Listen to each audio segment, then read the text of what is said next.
네, 안녕하세요. 이원자입니다. 한자어를 그렇게 좋아하지는 않는데 요즘 춘래 불사춘이라는 얘기가 자꾸 생각이 나요. 봄이 왔지만 아직 봄은 오지 않았다. 봄은 왔어요. 날씨는 따뜻해지고 꽃은 피고 그렇지만 뭔가 겨울이 끝나지 않은 이 느낌, 그게 우리 내란과 관련된 이야기인 것 같습니다. 오늘 뉴스토마토 끝장 뉴스 4월 11일 금요일 라이브에서 이 이야기 집중적으로 한번 다뤄보도록 하겠습니다. 신인규 변호사님 나오셨습니다. 안녕하세요. 네, 어서 안녕하세요. 오세요. 신인규입니다. 네, 이승환 평론가님 어서 오세요. 안녕하세요. 네, 안녕하세요. 최근에 3프로 TV에도 나오셨더군요. 네. 후다닥 나갔습니다. 네, 저희 프로그램에서도 또 관세 얘기를. 국제 문제 잘 정확하게 설명 부탁드리고 네. 박영식 시사위원님 언제나 저희 왼쪽을 네, 든든하게 아이고 지켜주시죠. 반갑습니다. 안녕하세요. 반갑습니다. 네. 바로 이야기 시작해 볼까요? 네, 내란이 아직도 네, 진행되고 있다 이런 얘기인데 네, 어떤 얘기입니까? 그렇습니다. 지금 내란 수사가 지지부진한 상황이고요. 어제 또 국회 본회의 관련된 내용도 좀 정리를 해봐야 돼서 일단 오늘은 이 이슈부터 먼저 다뤄볼 건데요. 일단 윤석열 씨가 파면된 상황입니다만은 여전히 내란 세력들의 뿌리가 준동되고 있는 거 아니냐, 이제 이런 보도들이 연일 쏟아지고 있고, 또 어제 같은 경우에는 신당 창당 움직임이 있었다가 서너 시간 만에 또 철회가 되는 윤석열 신당 창당 움직임이 있었다가 윤석열 신당. 그 얘기가 또 하나가 있었고요. 이 군 내부에서 내란 세력 내란 제보와 관련된 한 인사들에 대해서 색출하고 있다라는 소식도 또한 들려오고 있습니다. 이제 그 내용도 잠시 뒤에 다뤄보겠고, 21일에 있을 윤석열 재판과 관련된 직위원 판사의 결정도 함께 있었는데요. 일단 영상 촬영은 허가를 했는데 네. 들어가는 뭐 방식이랄까, 이것은 지하 주차장으로 그대로 들어가기로 했다라고 합니다. 이것도 또한 다시 또 특혜를 주는 거 아니냐, 이제 이런 논란이 있어서요. 하나하나 짚어보도록 하겠습니다. 일단 먼저 오늘 저희가 다뤄볼 내용은 SBS의 단독 보도. 신당 창당 관련된 내용이 지금 첫 번째로 올라와 있는데요. 네네네. 윤석열 변호인 측이 어제 신당 창당 관련 기자회견을 한다고 했다가 보류하는 일이 있었습니다. 근데 이거 사실은 보수 성향의 언론들이 대부분 윤석열은 이 신당 창당에 관여하지 않았다. 네, 이건 네. 석동현 변호사 측의 워딩으로 일단 그렇게 따서 보도를 했고요. 그렇게 나왔었죠. 심지어 이번에는 힘을 모아야 할 때 라는 윤석열의 만류가 있었기 때문에 신당 창당을 철회했다라는 보도까지 어제 시점으로 나왔었습니다. 네네네. 근데 오늘 SBS 취재를 종합을 해보면 윤석열 씨가 헌법재판소의 파면 결정 당일에 신당 창당 움직임을 보고를 받고 네. 공감의 뜻을 표한 것으로 파악이 됐다라는 보도가 나와 있습니다. 지난 4일 서울 한남동 관저에서 네. 윤 전 대통령과 만찬을 함께 변호인단들이 했는데, 여기에서 일부 변호사가 대통령 탄핵을 반대하며 거리에서 뭉친 청년 지지층들에게 구심점이 필요하지 않냐, 이제 이런 주장을 했는데, 이 취지에 공감을 하면서 창당에 그럼 나서보라 라고 한 측근이 전했다라고 합니다. 그래서 이 뜻을 확인하고 변호인단이 윤석열 정신에 따라서 일어나겠다, 일어서겠다 해서 윤 어게인 창당 준비에 착수했다라는 그 내막이 있었다고 오늘 SBS가 보도했습니다. 파면 당일 그런 대화가 있었고, 그러니까 아무런 근거도 없이 변호인단이 움직인 건 아니고 그런 대화를 근거로 변호인단이 착착 준비해서 오늘 창당을 어제 창당을 했는데 실제로 하겠다고 발표했고 오늘 원래 기자회견 하려고 했는데 네. 어제 갑자기 4시간여 만에 네. 창당을 철회하고 기자회견도 철회했는데, 뭐 보도는 윤석열이 만류했다라고 하더니만 갑자기 SBS에서 이런 보도를 냈습니다. 아니 그러니까 사실은 아무 말도 안 했는데 군인들이 갑자기 들어가지고 국회의원들 끌어내겠다는 생각을 할 수는 없는 거야. 인원들 끌어내라 뭐 이런 얘기를 이 사령관이 부하 직원들한테 위에서 지시를 안 받고 할 수는 없는 것처럼, 윤석열 신당 창당에서 윤석열 본인이 지시를 명시적으로 안 했다고 하더라도 아무런 뜻이 없는데 주변 사람들이 그냥 창당하기는 쉽지 않겠다 이런 생각도 들긴 드네요. 이 뉴스를 보니까. 어떻게 글쎄요, 보세요? 뭐 저는 윤석열 전 대통령은 이제 부인을 하고 있는데 약간 호수 위에 달 그림자 같은 해명 아니냐, 그런 생각이 들고요. 뭐 예를 들어 한덕수 권한대행이 이완규 법제처장을 헌법재판관으로 지명을 할 때 그게 한덕수 대행이 스스로 판단해서 이완규를 지명했었을까요? 그렇게 이해하는 분은 없죠. 맞아요. 왜냐하면 윤 대통령하고 법대 동기에다가 그리고 검사로 같이 생활했고 또 시험도 그분이 늦게 되셨어요. 윤 대통령과 비슷한 궤적을 좀 살아온 분이라서 뭐 더 동질감을 느꼈는지 모르겠습니다만은 그런 이완규 헌법재판관 지명했듯이 사실상 뒤에서는 조율이 되고 윤 전 대통령이 지시하고 있다라고 이해하는 게 훨씬 더 자연스러운 거 아닌가 그런 생각이 들고 일단은 구호가 윤어게인입니다. 요즘에는 스펠링을 좀 맞게 쓰는 것 같긴 한데 처음에는 어기안이라고 써가지고 정말 경악을 금치 못했는데 HIA 저도 헷갈려요 스펠링을 자꾸 이상하게 쓰니까 근데 그건 중요한 건 아니지만 저는 윤석열 전 대통령이 신당을 창당한다면은 그것도 뭐 굳이 필요한가 싶습니다. 그냥 저 자유통일당에 들어가서 그 당으로 그냥 하면 되지 뭘 또 똑같은 당을 또 번거롭게 만드는가 그런 생각도 좀 들고요. 그래서 참 파면당한 그것도 내란으로 파면당한 전직 대통령으로서 정말 국민들에게 못할 짓을 자꾸 이렇게 꾸미고 있는 거 아닌가 그런 생각이 듭니다. 이승원 평론가님 어떻게 보세요? 요즘 이제 오늘 제가 어떤 얘기를 할 것인가 주제를 받아봤는데 그 한 줄 한 줄 음미할 때마다 내란은 진행 중이다. 모든 우리가 앞으로 다룰 1시간 내내 다룰 이슈들이 내란은 진행 중이다라는 주제로 다 수렴된다는 생각이 들고 가장 대표적인 주제가 이거 같아요.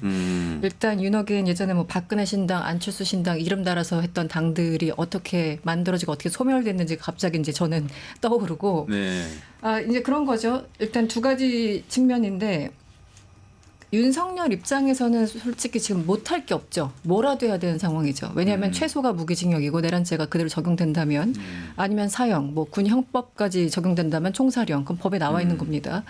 그러니까 세상에서 가장 무서운 사람들이 잃을 게 없는 사람이잖아요. 그러니까 윤석열 입장에서는 뭐든지 하겠죠. 그러니까 한독수의 팔을 비틀어서 이완규를 뭐 지명한다던가 혹은 발표한다던가 뭐 등등 이런 것들 움직임이 있어서 저는 이게 당연히 윤석열의 어떤 소위 말하는 지금 SBS는 공감이란 단어를 썼는데 윤석열의 적극적인 동의 혹은 가로 열고 김건희 그 적극적인 동의 내지 추동이 없었으면 불가능한 일이라고 생각을 하고요. 변호인단이 뭘 알겠습니까?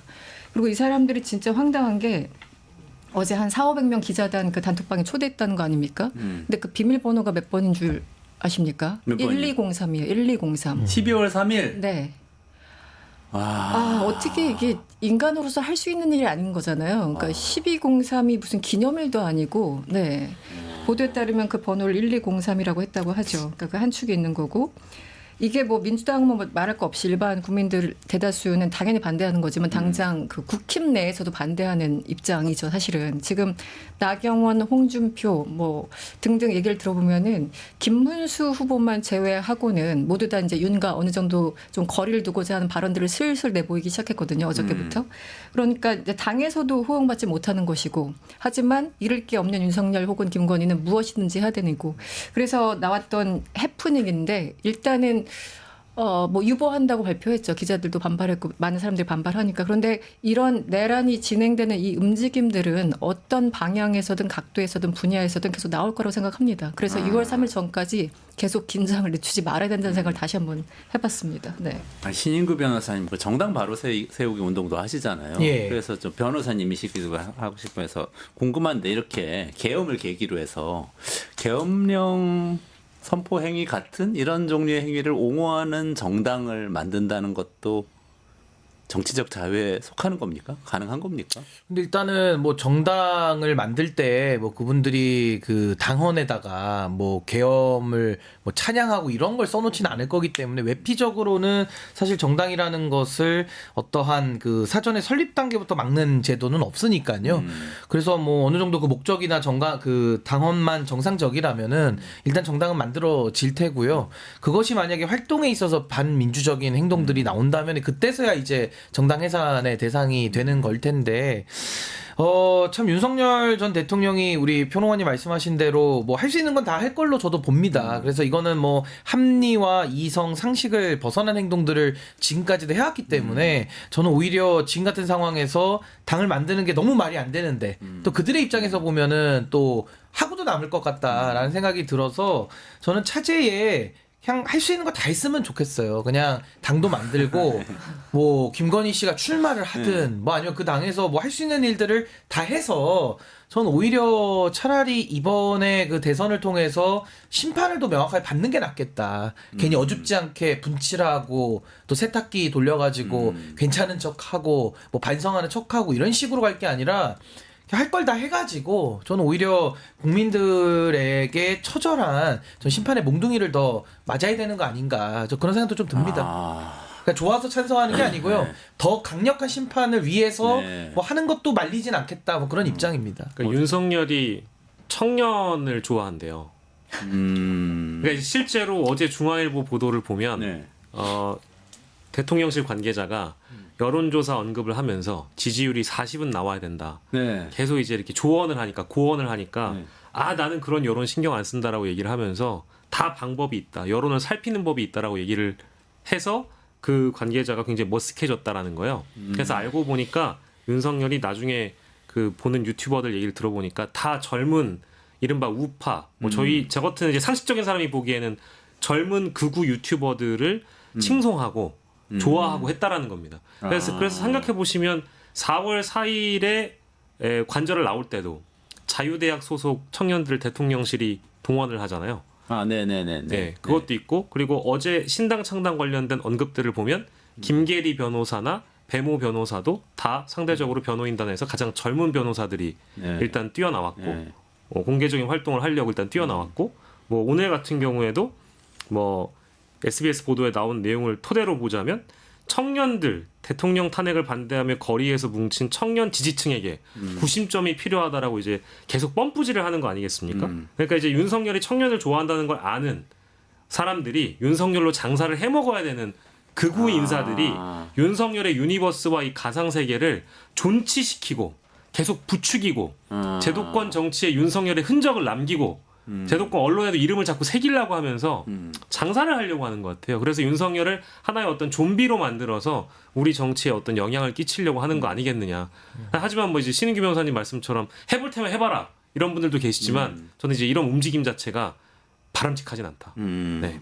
그러니까 그렇게 정당만 만들어서 출마를 하면 국민들이 딱 뭐 말씀하신 대로 신인구 변호사 말씀대로 딱 심판을 해주면 뭐 사실은 잠잠해질 수도 있는데 더 걱정되는 건 사실 아까 말씀하신 것 중에 군 내부에 움직임이 네. 있다 이 말씀하셨잖아요. 네, 그거 네. 어떤 내용인가요? 그러니까 군 내부에서 내란 관련 제보자들을 이제 색출하려고 하는 움직임이 있다라는 말씀을 아까 초반에 네. 잠깐 한 줄 정도로 드렸는데 일단은 계엄 관련 제보자를 색출하거나 이런 움직임들이 있다라는 겁니다. 이게 일단은 청주공항 폭파 등의 임무를 부여받은 정보사령부 소속 HID 블랙 요원들이 비상계엄 해제 후에도 부대로 복귀하지 않고 있다. 이제 이런 의혹이 제기된 바 있었잖아요. 네. 근데 이제 이런 의혹이 비상계엄 반대를 했던 군 관련 제보자들을 통해서 민주당 쪽, 범야권 쪽 의원들을 통해서 제보가 들어오고 있다라는 건데요.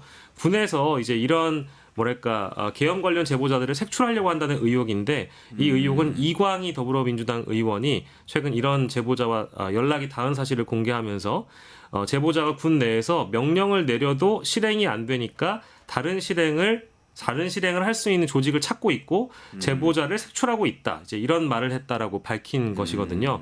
참고로 기억은 하시겠습니다만 이 업무라는 게 좀 섬뜩합니다. 뭐 청주공항 폭파라든지 사드기지 폭파 이제 이런 지시를 받았던 HID 요원들 관련된 내용이었거든요. 네. 이제 이런 제보가 이제 필요하죠. 내란 세력을 색출하려면 당연히 필요한데 그렇죠. 오히려 이런 사람들을 색출하거나 뭐 탄원서를 강요하는 일이 벌어진다라고 한다면 역시 내란 세력들이 여전히 물밑에서는 움직이고 있다는 얘기가 되는 것이니까 민주당 어제 이광희 의원의 기자회견이 상대적으로 좀 주목을 덜 받은 것 같아요.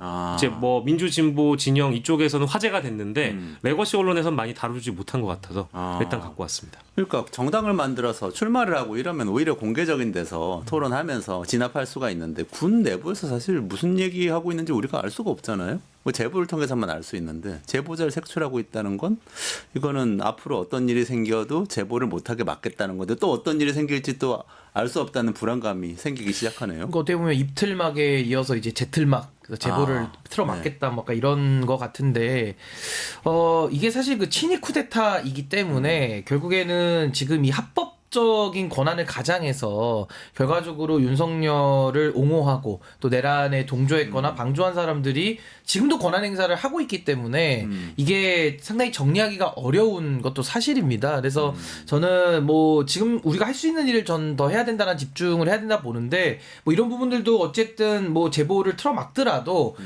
보도가 또 되지 않습니까? 네, 그러니까 저는 이런 네. 부분에 대해서는 우리가 지금은 뭐 당장 어떤 조치를 취할 수는 없더라도 어쨌든 정권이 빨리 바뀌어서 또 최대한 압도적인 정권 교체를 통해 가지고 이러한 행태들을 정리를 해서 저 하나하나 저는 뭐 발본색원하고 뭐 뿌리를 뽑아야 되는 거 아닌가. 그러니까 이거는 뭐 경호처에서도 김성훈 차장이 차장이라는 자리를 가지고서 경호처 업무를 관장하다 보니까 그 불이익을 주지 않습니까? 그러니까 정당한 그 업무를 했던 직원들을 불이익을 주고 있기 때문에 저는 이런 부분들까지도 내란의 연장으로 봐서 저는 엄정한 전 사후 조치가 좀 반드시 있어야 된다. 저 그렇게 생각합니다. 저는 이 문제가 굉장히 심각하다고 보는데 아까 우리 에디터님 말씀하신 것처럼 언론에 생각보다 보도가 많이 안 되고 있어요. 네. 그 의원이 기자회견까지 하는데 저는 이제 작년부터 HID를 뭐 제 개인 유튜브도 뭐 하고 하면서 HID 문제를 굉장히 좀 관심 있게 지켜보고 있었는데 뭐 작년에 뭐 올해 여러 차례 국회에서 청문회도 있었고 긴급 현안 질의도 있었고 그래서 김선호 이제 국방대행이 나와서 여러 차례 네. 대답을 했죠.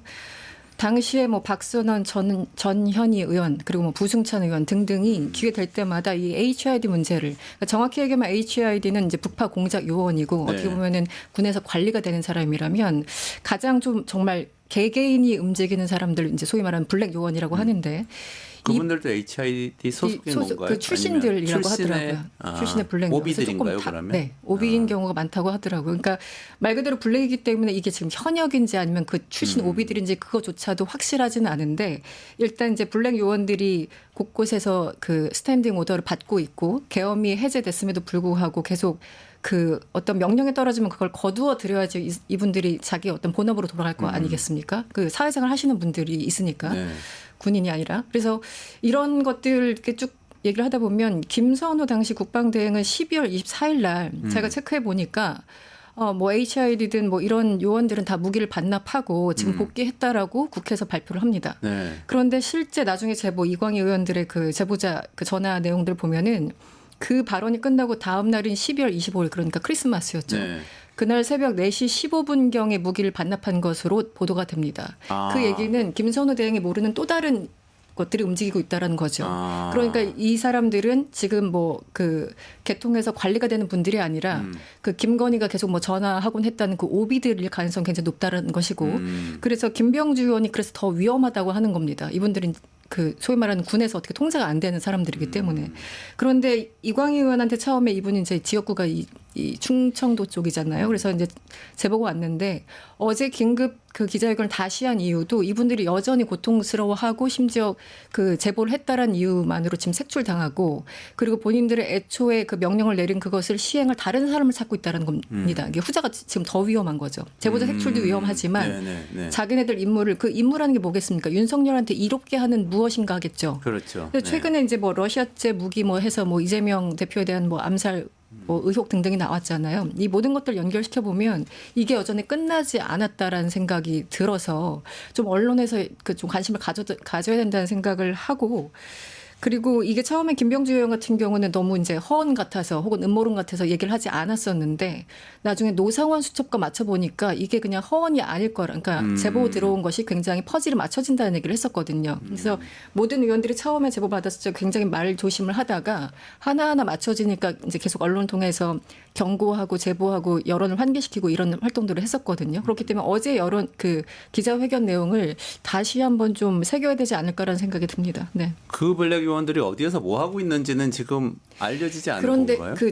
애초에 제보는 그거였죠. 청주공항에 F-35 미군 전투기가 있잖아요. 그리고 사드 거기에 뭐 당연히 미군이 있는 거고요. 그래서 주요 곳곳을 폭파하라는 명령을 받았다라는 게 1차 제보의 내용이었죠. 네. 근데 그 뒤에 어떻게 됐는지는 지금 모르죠. 모르는 거고. 근데 아마 다른 팀을 찾고 있다고 하니까 유사한 근데 이게 한번 이게 드러나면 약간 김이 샌다고 표현하죠. 네네네. 그래서 또 다른 일을 할 수가 있죠. 어떤 소요 사태는 이분들은 그냥 한두 명 정도가 굉장히 큰 소요 사태를 이룰 만큼 어쨌든 능력자들이기 때문에 훈련된 사람들이죠. 훈련된 사람들이기 네. 때문에 무슨 일을 할지 모른다는 거죠. 그래서 그걸 이 국가를 위해서 도저히 할 수 없는 분들이 제보를 하고 이런 상황인데 이것을 지금 언론이나 이런 데서 많이 관심을 안 가져서 저는 문제라고 생각을 합니다. 네. 만약에 실제로 이런 일이 뭐 어떤 기지 폭파나 그러니까 가령 예를 들어서 뭐 부대 관련 부대를 폭파하거나 뭐 혹은 어떤 군사 시설을 폭파하거나 이제 이것도 물론 굉장히 위험한 일인데 지금 대선 기간이잖아요. 네. 뭐 주요 주자를 예를 들어서 암살을 한다. 아. 뭐 이런 지시가 있다.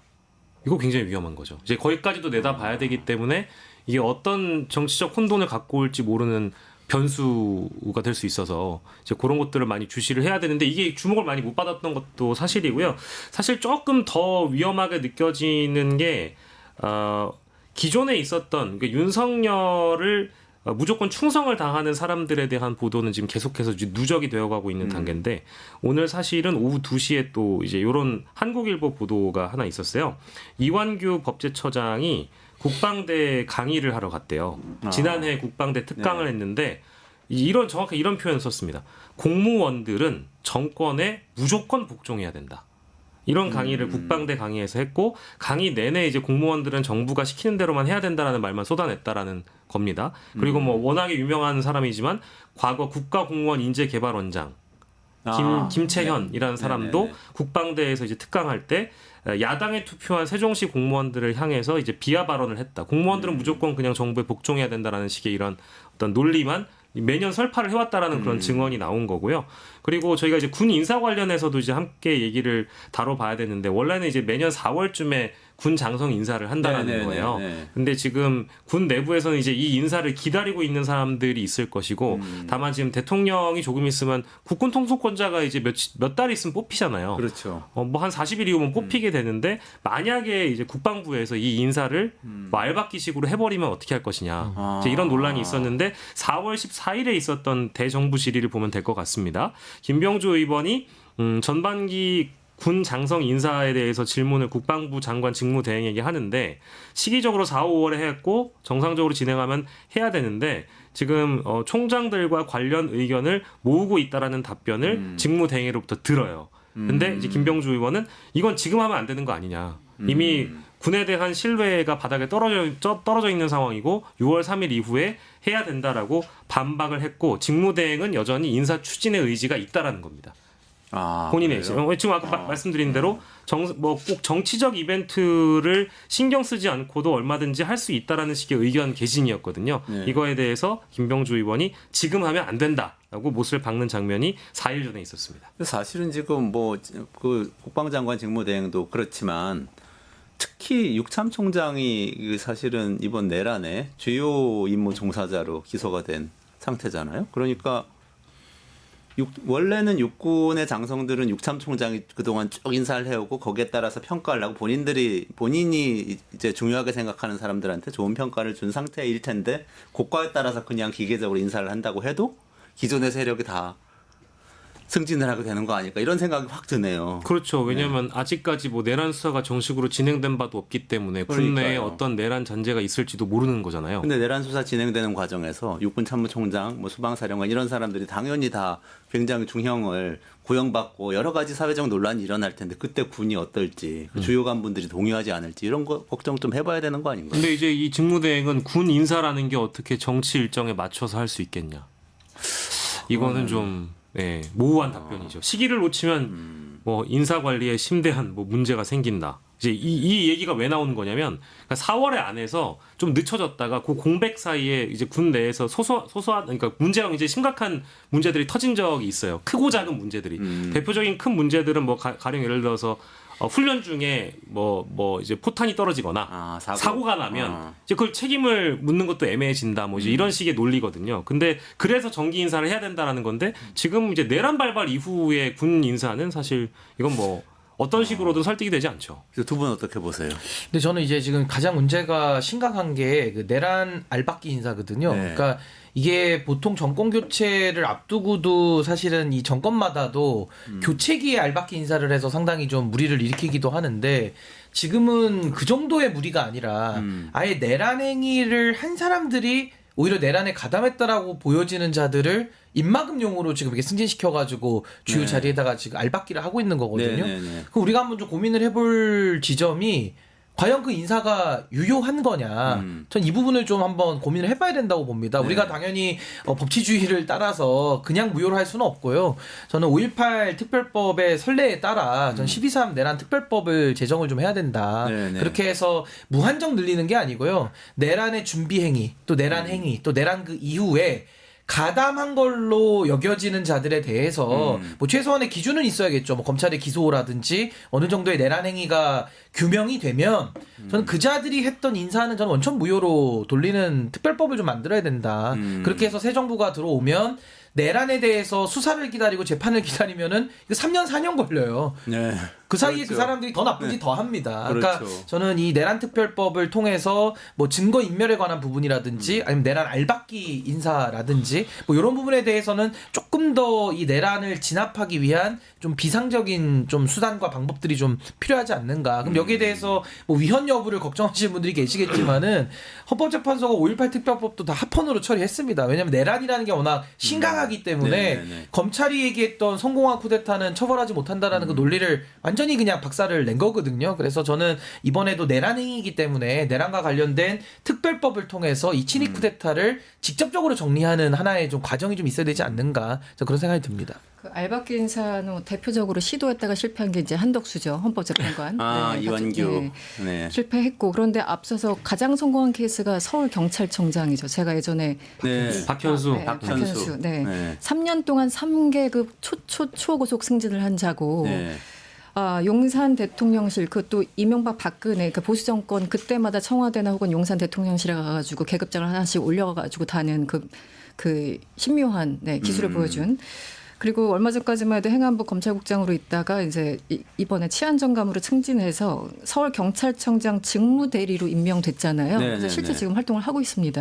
그러니까 이건 성공한 케이스죠. 소위 말하는 알박기. 그런데 제가 뭐 다른 것도 다 중요하지만 서울 경찰청장이 특히 중요한 이유는 그 선거 과정에서 사실 이제 관리를 하잖아요. 앞으로 네, 45일 그렇죠. 남은.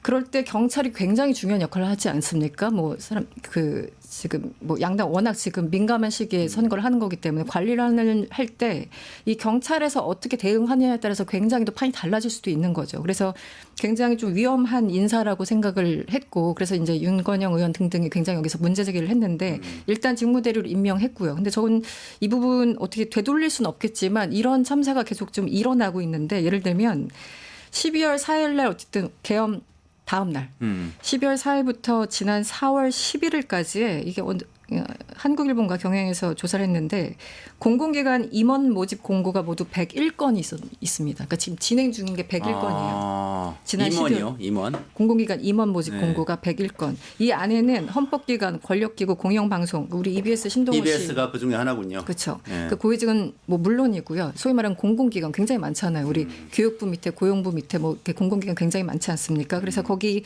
대표, 상임이사, 감사지 여기 쭉 공고가 났는데 그게 100건이 넘는 거예요.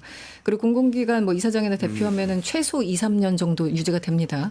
그래서 만약에 다음 이 문제가 있어 되돌리려고 하면 또 블랙리스트 논란을 이제 이끌고 가겠죠. 국힘 쪽에서는. 네. 이게 무한 루프 반복되고 있는 거죠. 그래서 어쨌든 이미 임명한 최상목 대행할 때 임명한 사람들도 있고 지금 한덕수가 임명하려고 하는 사람들도 있고 지금 이 순간도 진행이 되고 있어서 저는 이 부분을 어떻게 아까 말씀하신 것처럼 특별법을 제정해서라도 이 부분은 반드시 좀 짚고 넘어가야 되지 않을까. 왜냐하면 비상한 시기에는 비상한 법이 필요한 법이잖아요. 그래서 지금 뭐 건강보험공단 상임 감사, 뭐 심평원 기획 상임이사 등등 뭐 이런 자리들 지금 계속 임명을 하려고 시도를 하고 있습니다. 그래서 국회에서 계속 문제 제기를 해야 될 것 같습니다. 그러니까 이게 뻔한 의도가 보이고, 그러니까 이걸 뭐 우리 직감이나 촉으로 할 수는 없지만은 내란과 관련된 진상조사위를 만들어야 되겠죠. 네. 그렇게 해서 어디까지 가담했는지는 금방 나올 겁니다. 그럼 나오면 그에 따라 책임을 물어야 되는데 지금 우리 평론가님 말씀하신 대로 그 자들이 지금 합법적 인사권을 가장해가지고 내란에 대한 보훈 인사를 하는 겁니다. 그럼 내란 정리를 방해하는 거겠죠? 그럼 내란은 우리는 그러네요. 진압을 하려고 정권도 바꾸고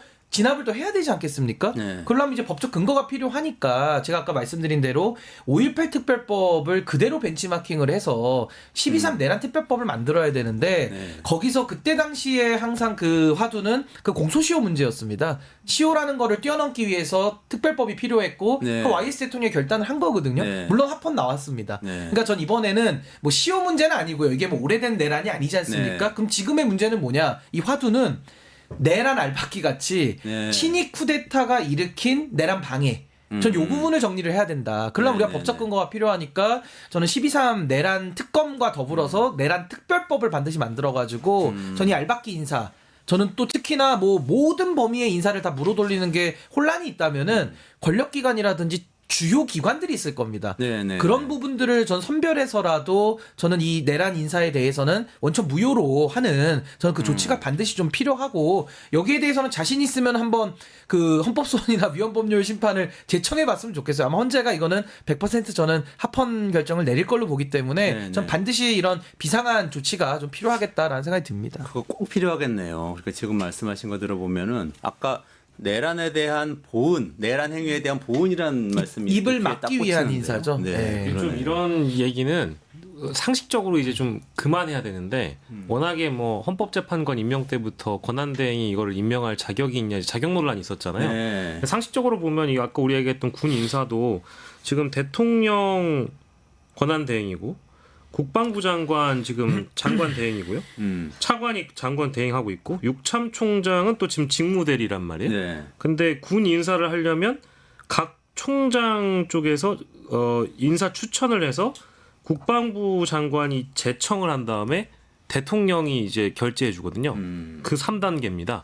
근데 아. 지금 보니까 육참총장 지금 직무대리잖아요. 그럼 군 인사를 만약에 한다고 하면 여기서 직무대리가 추천하고 차관인 국방부 장관 그 권한 저기 뭐야 직무대행. 직무대행이 이걸 또 제청을 한 다음에 한덕수가 이걸 임명하는 거예요. 한덕수 권한대행. 그러니까 여기에 무슨 정당성이 있냔 말이에요. 그러니까 원래 이런 상황에서는 인사를 하는 게 아니죠. 그렇죠. 근데 이거를 지금 어. 걱정을 하고 있다라는 게 참. 아니 뭐 대선까지 나오겠다고 지금 한덕수 대행이 하고 있는 이 비정상적인 상황에 저는 이 비정상을 우리가 눈 뜨고 볼 수는 없다. 그럼 말씀하신 대로 이 비정상을 바로잡기 위한 정말 비상의 조치들이 저는 반드시 필요하기 때문에 이거는 시간을 더 끌 일이 아니고요. 지금도 민주당을 중심으로 한 야권들은 이 부분을 미리 지금 준비를 해놔야 됩니다. 네. 당장 법을 통과시키라는 얘기가 아니라 네. 준비를 해놓고 바로 전 정권이 바뀌면 이제 거부권을 쓸 일이 없잖아요. 네. 저는 바로 이거는 법을 통해서 집행을 바로 들어가야 된다. 그러니까 지금 준비를 해야 될 거라고 저는 봅니다.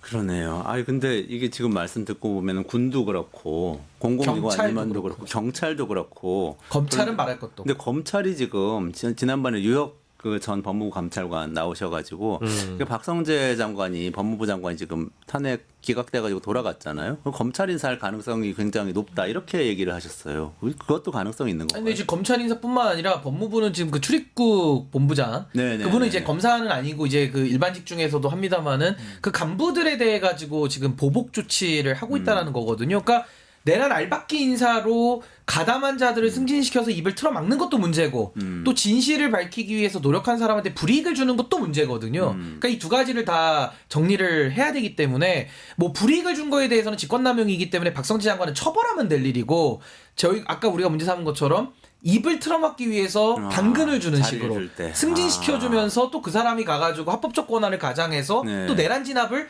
정부는 바뀌어도 계속 회방을 놓을 겁니다. 그렇죠. 그럼 이걸 언제까지 우리가 지켜보고 강 건너 불구경하듯이 해야 되겠느냐. 전 좀 더 적극적이고 비상한 조치들을 지금은 더 연구를 해야 될 때다. 저 그렇게 봅니다. 그런 와중에 지금 대통령실하고 경호처 내란 관련 수사도 진행이 잘 안 되고 있잖아요. 그렇죠. 뭐 저희가 얼마 전에 다뤄봤던 대로 이제 경찰 특수단이 대통령실과 한남동 공관총 압색하러 갔다가 이제 무산이 돼버린 거. 그게 벌써 6번째 그 압수수색 실패고요. 네. 그리고 안가 관련된 것은 이미 검찰이 영장 청구를 안 해준 게 3번이나 됩니다. 그러니까 이런 식으로 움직이고 있고 일단 좀 정리를 해보면 지금 체포영장 집행을 막은 혐의는 이렇게 수사가 안 되고 있고 김성훈 차장과 차장 같은 경우에도 뭐 마찬가지로 지금 수사가 안 되고 있고 증거인멸 기회는 줄 대로 다 준 것 같고요. 그리고 비화폰 서버 압수수색 이것도 지금 안 되고 있고요. 그리고 대통령실 인사들은 사표 내고 지금 아직까지 자리를 지키고 있는 상황이잖아요. 한덕수가 그렇죠. 받아주지 않아서. 그러니까요. 여기 심지어 어제 저희가 전달해 드렸습니다만 처음에 제가 얘기했던 압수수색 실패를 하게 만든 장본인 정진석과 김성훈이라고 말씀드렸습니다. 정진석 비서실장은 심지어 또 입건된 상황이에요. 그렇고요. 그리고 내각과 관련된 수사도 지금 일부 국무위원들 조사 제가 알기로 한두 차례 조사한 것 말고는 진척이 없고요. 이완규 처장 비롯해서 박성재, 이상민, 김주현 이 안가도 굉장히 중요한데 안가 수사도 중요한데 여기는 지금 이거 역시도 지금 진척이 없고 최근에 있었던 보도 다시 정리해드립니다만 대통령실 참모들 다 휴대전화 다 교체했고요. 네. 이게 전부입니다.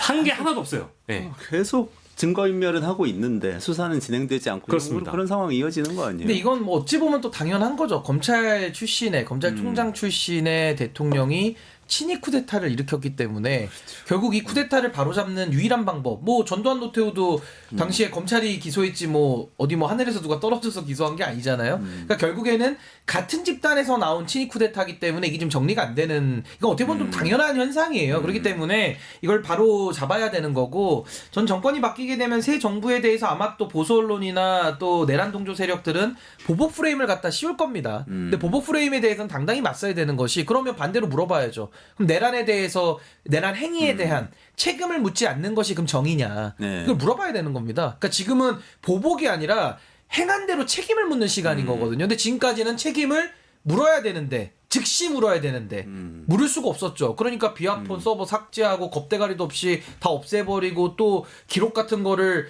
봉인하는 기록을 지정하는 자리에 또 대통령 하수인을 갖다 보내고 네. 그럼 그 사람이 가서 또 하수인으로서 내란 진압의 도구로 쓰이고 완전히 지금 엉망진창인 겁니다. 그럼 특검을 하려고 좀 해보니까 또 특검은 또 국민의힘이 빗장을 걸어가지고 뭐 내란에 동조를 했나 보죠. 그러니까 이게 다 안 되고 있기 때문에 저는 지금 이제 제일 중요한 것은 안 되니까요. 전 지금은 압도적인 정권 교체가 저는 가장 필요한 시간이고 네. 됐을 때 정권 교체가 됐을 때 바로 내란 진압을 들어갈 수 있는 저는 그 조치들을 지금 많은 토론과 정리를 통해서 로드맵을 가지고 저는 하나하나 좀 빠르게 좀 진척시킬 필요가 있겠다. 그 뭐 특검도 들어가야 될 것이고 아까 제가 말씀드린 뭐 내란 특별법도 제정을 해야 될 것이고 조사위도 만들어야 될 것이고 이제 할 일들이 굉장히 많거든요. 근데 거기에 대한 그런 보복의 프레임 이걸 또 어떻게 또 미리 예상하고 어떻게 또 대처할 것인지도 잘 이렇게 좀 미리 구성을 좀 해놓는 것이 좀 지금 필요하지 않나. 네. 지금은 되는 일이 하나도 없는 게 어찌 보면 또 당연한 그 당연하다. 역설인 겁니다, 사실은. 그러니까 친위 쿠데타가 실패한 거는 기적이죠, 사실. 기적. 우리가 막아낸 게 기적인 거예요. 그것도 정말 기적 같은 일이죠. 예. 그 시니컬해지고 싶진 않은데요.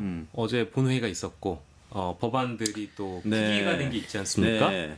저 어제 그거를 생방송으로 보면서 어떤 생각이 들었냐면 내란 특검 법안 포함해서 내란 특검법, 명태균 특검법 재표결 했는데 다 폐기됐잖아요. 다 안 네. 됐잖아요. 다 안 됐잖아요. 다안 그거 됐죠. 보고 나서 예전 같았으면은 그 어쨌든 뭐 거부권을 행사하고 국회로 넘어와 가지고 제2요구에 붙이는 거니까 간절하게 좀 바라볼 만도 하잖아요. 네. 근데 이제는 어제 보면서 뭐 또 당연히 국민의힘이 반대하겠지. 네. 아슬아슬하게 또 뭐 100몇 표 나와서 안 되겠지 했는데 정확하게 안 됐거든요. 그래서 어제 같은 경우에는 내란 특검법 찬성 197표, 반대 102표였어요.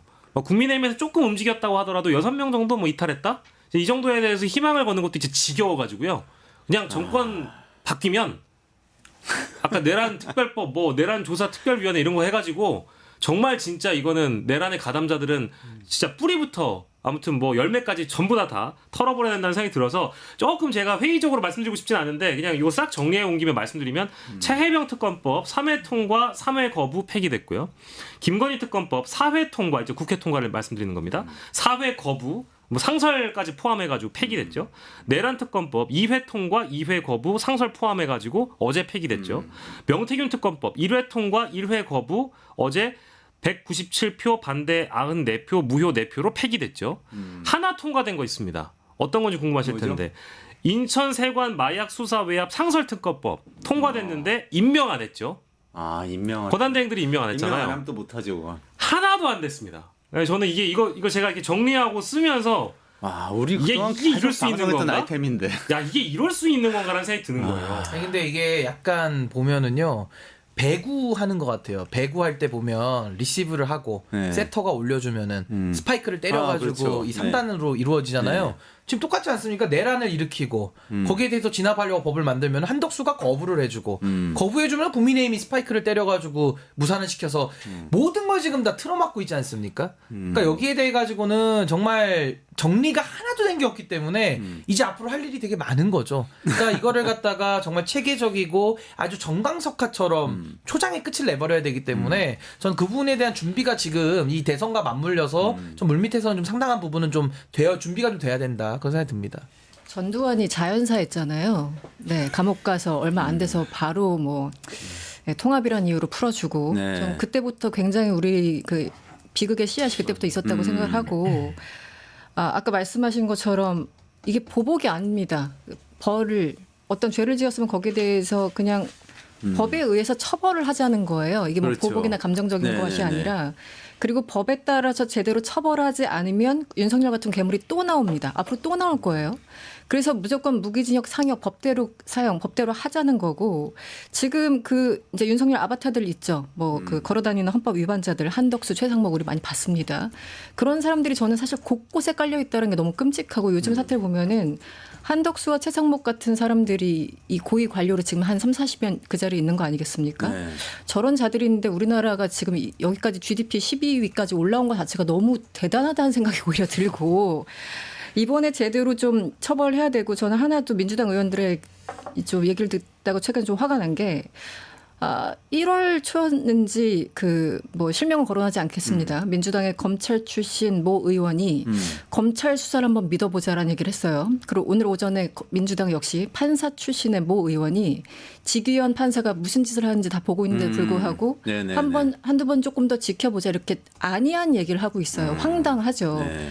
아니 국힘 의원들 발언인 줄 알았어요. 나중에 보니까 민주당 의원들 발언입니다.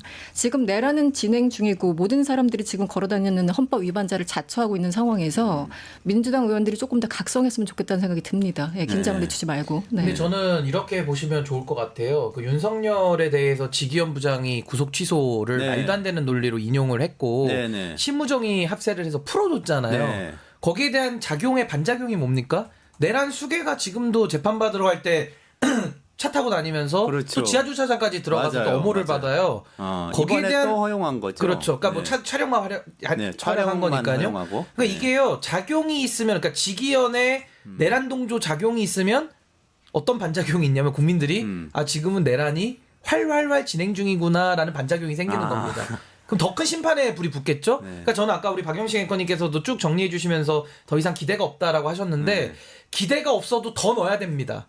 더 넣어서 더 거부권을 더 쓰게 만들어야 됩니다. 또 국민의힘이 더 막겠죠. 더 막는 걸 남겨놔서 지금 뭐 6번, 4번, 3번 막 이렇게 나오는데 이걸 두 자릿수까지 만들어놔야 돼요.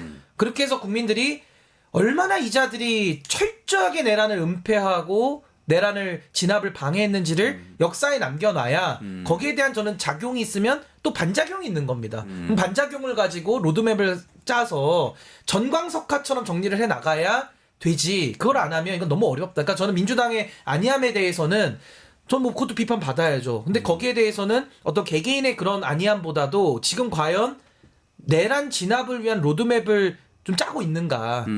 이걸 만약에 안 하고 있다 그러면 그건 비판을 받을 것인데 네. 저는 해야 된다고 봅니다. 그러니까 지금은 대선이긴 합니다만은 뭐 대선이라는 게 국민의힘이나 이 보수 쪽이 지금 지리멸렬해가지고 사실상 좀 싱거운 대선이 되고 있잖아요. 네. 이걸 그냥 좋아하고 권력이 온다는 거에 만족할 게 아니라 즉 국민들의 마음 또 광장의 민심은 이걸 어떻게 정리할 거냐. 이거 굉장히 어려운 숙제가 지금 앞에 놓여 있는 겁니다. 그럼 거기에 대한 체계적인 정리가 지금 좀 돼야 된다.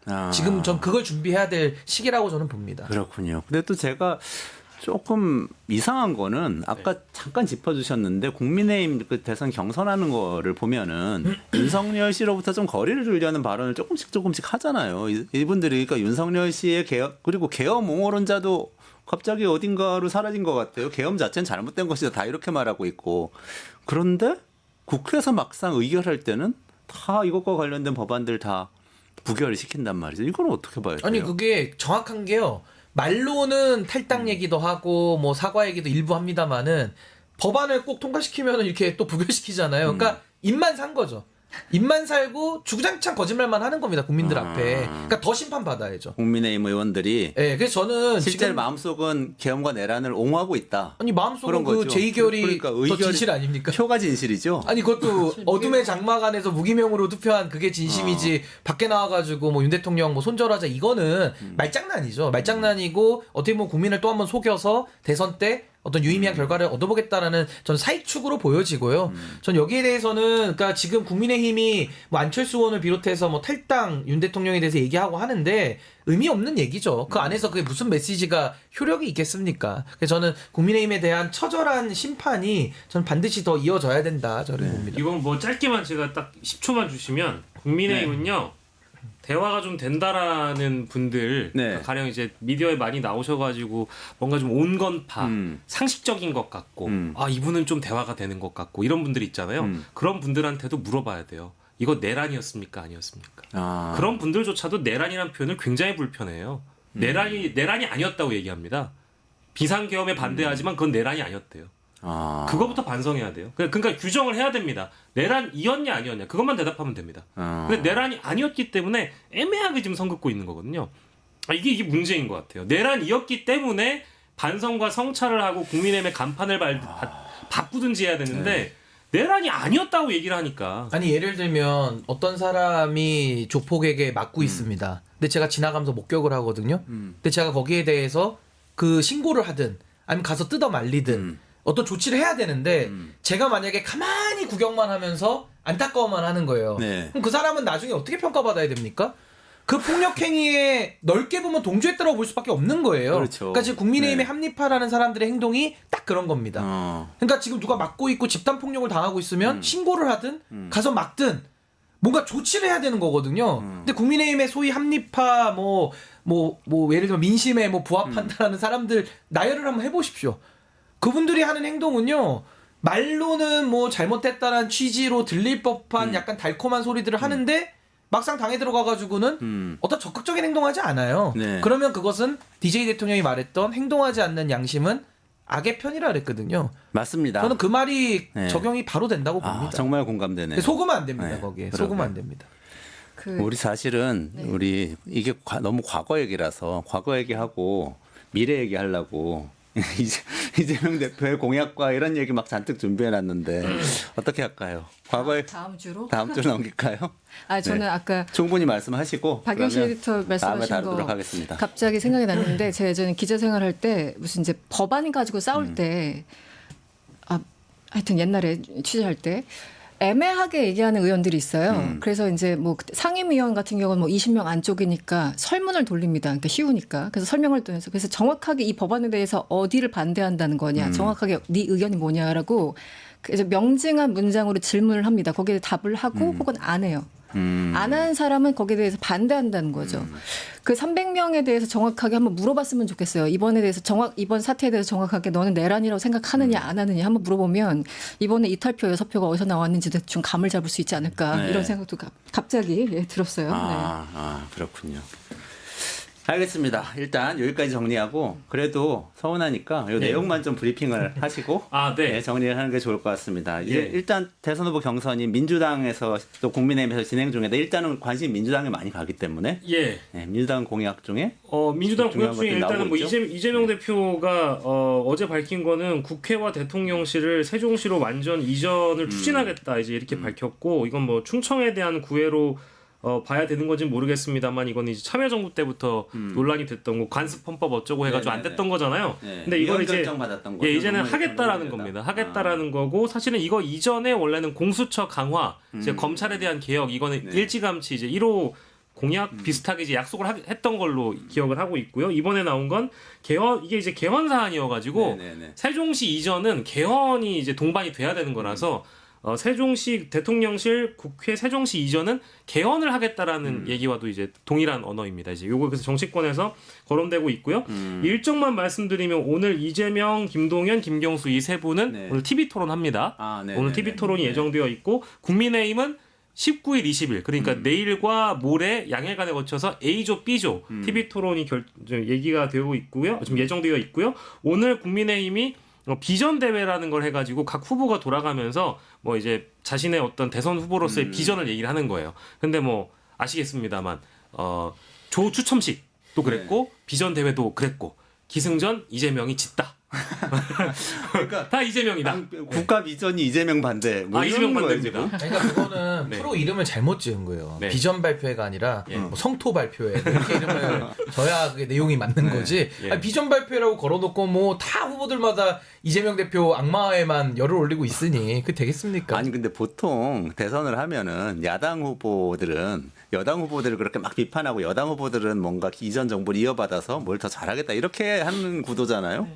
근데 지금 완전히 거꾸로 돼가지고 어떻게 된 건지 그것도 모르겠어요. 당연하죠. 뭐 잘한 게 있어야 계승한다고 뭘 얘기를 하지. 지금 여당으로서 잘한 게 하나도 없기 때문에 아, 할 말이 없죠. 지금. 국민의힘 경선 주자들의 무턱대고 이재명 비판은 사실상 윤석열이 잘한 게 없다는 사실을 반증하는 것이다. 신 그렇다고 변호사님, 내란을 잘했다고 할 수는 없잖아요. 그렇죠. 신 변호사님 요거 하나만 정리를 해주시죠. 아까 개헌 얘기 나왔는데 수도 이전 하려면 개헌해야 됩니까? 우선은 헌법재판소의 결정은 관습헌법에 위배돼서 못한다라는 거였거든요. 근데 저는 사실은 그 결정에 대해서는 비판이 많습니다. 사실은 왜냐면 헌법이라는 성문법주의를 깨버린 거기 때문에 그래서 저는 사실 법률만으로도 수도 이전해도 된다고 저는 봐요. 그럼 거기에 대해서 또 위원이 들어가겠죠? 위원 들어가면 지금의 헌법재판소에 구성해서 또 한 번 결정을 하는 거기 때문에 아. 저는 사실은 합헌으로 나올 가능성이 좀 높다고 보고 아. 만약에 이런 부분들이 이제 불편하거나 염려가 되면 사실 개헌을 통해서 명문화에 근거를 남기고 하는 게 더 낫겠죠. 근데 거기에 대해서는 뭐 오른쪽으로 갈 거냐 왼쪽으로 갈 거냐의 그냥 방법론의 문제지 네. 수도 이전 자체를 못하는 건 아니기 때문에 아. 저는 뭐 어떻게든 저는 해야 된다는 입장입니다. 저 개인적으로는. 이전 자체 내용에 대해서는 우리 다음번에 한번 또 토론을 하시기로 하시고 일단 법적으로는 이거는 가능하죠. 뭐 가능하다. 네. 그러니까 뭐 개헌을 네. 통해서 하는 방법은 네. 가장 확실한 방법이고 법률을 통해서도 하면 거기에 대한 누가 또 위헌 소송을 낼 수는 있겠지만 네. 저는 합헌이 나올 가능성은 합헌 매우 나올 높다. 왜냐하면 그 가능성은 높다. 관습헌법 판결은 그 로스쿨에서도 늘 비판받는 사실 결정 중에 경국대전 하나거든요. 얘기 너무했어요. 경국대전 이후에 무슨 수도가 서울이었고 뭐 이런 얘기. 그래서 뭐 특별법으로 추진한다 이제 얘기가 할 수는 나오는 있습니다, 거죠. 네 그래서. 맞아요. 그 말씀하신 것처럼 행정수도 이전 특별법 이걸 통과시켜 놓고 나서 헌재에서 헌법 소원을 받는 방법 이제 이런 방법들이 다시 있는 거예요. 판단받자. 네, 그러니까 예를 들면 뭐 간통죄 같은 경우도 늘 뭐 합헌 나오다가 이제 뭐 위헌 나오고 하니까 헌재의 결정도 바뀌기도 하거든요. 네, 그래서 이 네, 부분은 네. 바뀔 가능성이 매우 높은 사례다 이렇게 저는 바뀔 수 봅니다. 있다. 그리고 정치적으로는 대다수의 대선 주자들이 다 세종시 이전에 대해서 뭐 부동의하는 주자는 많이 없어요. 이제 지금 민주당은 다 일단 동의는 하는 거죠. 근데 국민의힘에서도 국민의힘도? 혹은 뭐 범보수 계열에서도 세종시 이전에 대해서 이렇게 대놓고 지금 반대한 사람은 아직은 없는 걸로 알고 있고 아. 특히 이준석 후보는 세종시로 가야 된다는 주의기도 하고요. 아. 근데 그게 이제 충청 표심 때문에 그렇죠. 공정 표심 때문에 목마르니까 계산도 반대를 있고 못하죠. 네. 그리고 뭐 지역 균형 발전도 있고 요거는 뭐가 중요한지는 한번 다음에 제대로 내용을 토론해 보면 좋겠습니다. 오늘 여기까지 진행하고 조금만 기다리시면 강정수 박사하고 AI 시대 그 끝내주는 경제에서 진행하는데요. 그 최근에 나온 기억력 있는 AI 요 얘기 들어보시면 아마 굉장히 유용하실 거예요. 챗GPT에서 도입했다는데 요 얘기 들어보시고요. 계속 이 라이브 시청하시면 됩니다. 오늘 신인규 변호사님, 이승원 평론가님, 박영식 에디터님 여기서 인사드리겠습니다. 고맙습니다. 네, 감사합니다.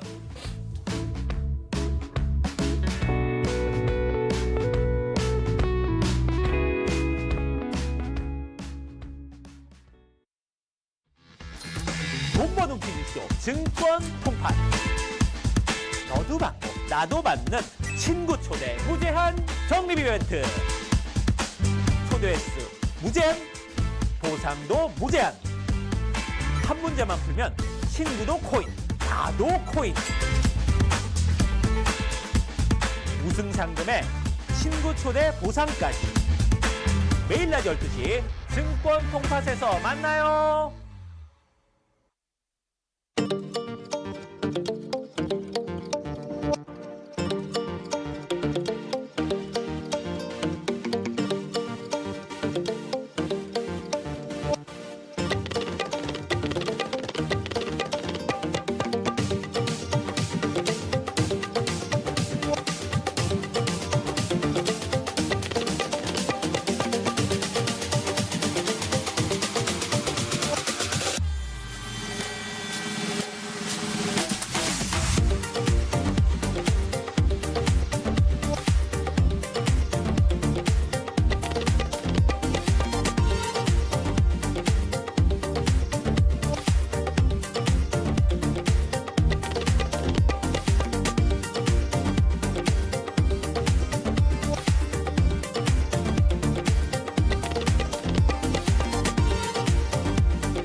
네, 안녕하세요. 이원재입니다. 이원재 끝내주는 경제 라이브 시작하겠습니다. 오늘은 강정수 박사 모시고요. AI 시대 기억하는 AI가 나왔다는데 무슨 얘기인지 여쭤보도록 하겠습니다. 안녕하세요. 어서 오세요. 안녕하세요. 네, 그러니까 챗GPT의 유료 구글 뭐 버전에서 그렇고, 네. 원래 기억을 조금 하고 있었는데 기억이 어마어마하게 길어지고 사실상 무제한으로 길어진 상황입니다. 그러니까 저도 그거를 보고 이제 사용해 보면서 궁금했는데 기억이 원래 없던 건가요? 인공지능에? 원래 인공지능의 네. 가장 큰 문제가 이 보통 숏텀 메모리 단기 기억하고 롱텀 메모리를 분리는 하긴 하는데 롱텀 메모리가 대단히 짧았어요.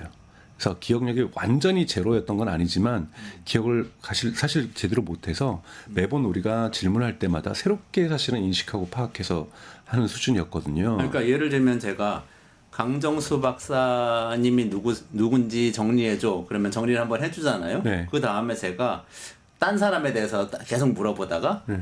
아 근데 아까 그 강정수 박사님 정리한 거 있잖아 하고 얘기하면 전에 정리했다는 사실은 얘가 모르고 대답을 그렇죠. 한다는 거예요. 사실은 제가 예를 들자면 어떤 질문에 대한 히스토리는 남아 있어요. 그거는 이미 질문 결과가 나온 거니까요.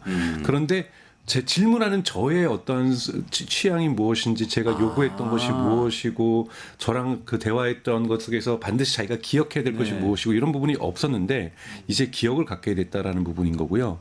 이것이 이제 아직은 이제 유료 회원들에게만 이제 전면적으로 제한이 됩니다. 예를 들자면 저 같은 경우에는 두 가지가 있는데 하나는 제가 이제 고양이를 키우다 보니까 고양이가 어떤 습성이 있고 어떨 때 귀엽고 어떨 때 힘들어하는지를 다 얘기한 적이 있거든요. 이걸 다 기억하고 있고요. 또는 저는 아침에 날씨를 좀 물어보면서 어떤 옷을 입을까 이렇게 좀 조언을 구하는 경우가 네네네. 거의 많은데 어느 날 이번 주 월요일 같은 날은 날씨가 분명히 밖에 추울 것 같은데 날씨가 따뜻하다는 거예요. 그래서 제가 물어봤어요. 너 이거 혹시 검색해가지고 답변하는 거 했더니 안 했다라는 거예요. 그래서 제가 그랬어요. 다음부터는 반드시 날씨를 내가 물어보거든 검색을 하고 답변을 해줘. 네네. 음성으로 그렇게 얘기했더니 여러분들이 무엇을 저장하고 있는지를 여러분 앱이라든지 웹에 보면 설정에 보면은 이 설정이 들어가시면 개인 맞춤 설정이라는 것이 있습니다. 네네네. 거기 보면 메모리 관리하기가 있는데요. 이렇게 영어로 기록이 돼 있거든요. 네네네. 영어로 정말 무한대로 어마어마하게 기억이 되어 있는데요. 이 중에 이제 뭐가 있냐면 날씨를 정수가 물으면 항상 검색하고 답한다. 이렇게 자기가 기억을 해놓은 거예요. 그리고 이거를 이제 개인정보 관리청에서 이렇게 일부분을 갖다가 하면은 그 기억을 지울 수가 있습니다. 기억을 여러분들이 지울 수 있고 모두 삭제도 가능하고요. 쭉 있네요. 네, 그게. 모든 것이 다 있기 때문에 이거는 제가 질문했던 게 아니라 질문 속에서 이 정수는 예를 들면은 최근에 뭐 한국 출산율에 관심이 있어. 뭐 이런 식으로 물었던 거를 그 질문에 대한 답 이런 것보다는 저 관심사라든지 이런 걸 얘기를 하고 있는 거죠. 그래서 그러니까 나에 대해서 계속. 네, 저에 대해서 기억하고 있는 거죠. 그래서 이걸 모두 삭제를 할 수가 있는 거고요. 이것이 두 가지 점에서 좋은 점이 있습니다. 기업 같은 경우에는 사실은 2달간 프로젝트를 해요. 네. 프로젝트를 하면서 AI를 사용하면서 질문하고 하는데 그 프로젝트 전 기간을 기억하면서 그 전에 했던 이 프로젝트에서 이루어지고 있는 흔히 말하는 실행과 뭐 트라이얼 에러라든지 이런 걸 기억하면서 개선 사항들을 계속 꾸준히 팔로우업을 해주면서 개선할 수 있다는 장점이 있고요. 저 같은 경우에는 사실은 제미나이로 옮겨라 그러면은 사실은 한 번씩은 전 유료로 제미나이도 써봤고 클로드도 써봤지만 오픈 AI에 챗GPT 쓰다가 구글의 구글의 제미나이를 쓰거나 엔소픽의 클로드를 쓰거나 이렇게 해봤었지만 지금 저보로 챗GPT를 버리고 거기 가서 다시 시작하라면 기억을 가져갈 수 있다라면 가져갈 수 없는 거죠, 근데. 그렇죠. 안 주죠. 안 주죠. 기억을 가져갈 수 있다라면 하겠는데 거기 가서 다시 그 기억을 다시 만들려고 그러면은 만들 자신이 없습니다. 이것이 뭐냐면 여러분 대중적인 의미에서 볼 때는 이것이 보통 우리가 잠금 효과, 락인 효과라고 하죠. 못 옮기게 하는 거예요. 못 옮기게 하는 거죠. 그래서 여기에 묶여 있게 만들어 버리게 하는 거죠. 이런 서비스는 우리가 보통 디지털 서비스에서 이런 걸 기획할 때 항상 락인 효과를, 그러니까 잠금 효과를 어떻게 줄까 많이 고민하거든요. 서비스 기획자들이. 예를 들면 카카오톡 여러분들 이모티콘이 잠금 효과죠. 그 이모티콘을 다 버리고서 내가 텔레그램에서 하려니까 이모티콘도 마음에 안 들고 이모티콘 또 사는 것도 많은데. 사는 것도 많은데 살 때마다 사실은 잠기는 거거든요. 네. 거기에 갇히는 거거든요. 제가 그걸 할 때마다. 그리고 여러분들이 애플에서 아이폰에서 갤럭시로 옮기거나 갤럭시에서 애플 잘 못 옮기는 것은 여기 유료 앱을 결제를 해놨어요. 네. 근데 OS를 바꾸면 애플에서 갤럭시로 가거나 갤럭시에서 애플로 가면은 이걸 못 가져갑니다. 잠기게 되는 거죠. 이런 거를 대단히 중요하게 서비스에서는 서비스가 성장할 때 중요한데요. 이번에 오픈 AI가 그걸 했다라는 거죠. 이건 뭐냐면 어떤 신호로 여러분 보셔야 되냐면 이거는 저는 무료 회원들에게도 풀 거라고 보는데요. 오픈 AI가 많은 분들은 뭐 성능 부분에서는 구글 제미나이 2.5가 더 좋고 클로드의 뭐 2점 뭐 더 좋다 이렇게 얘기하는데요.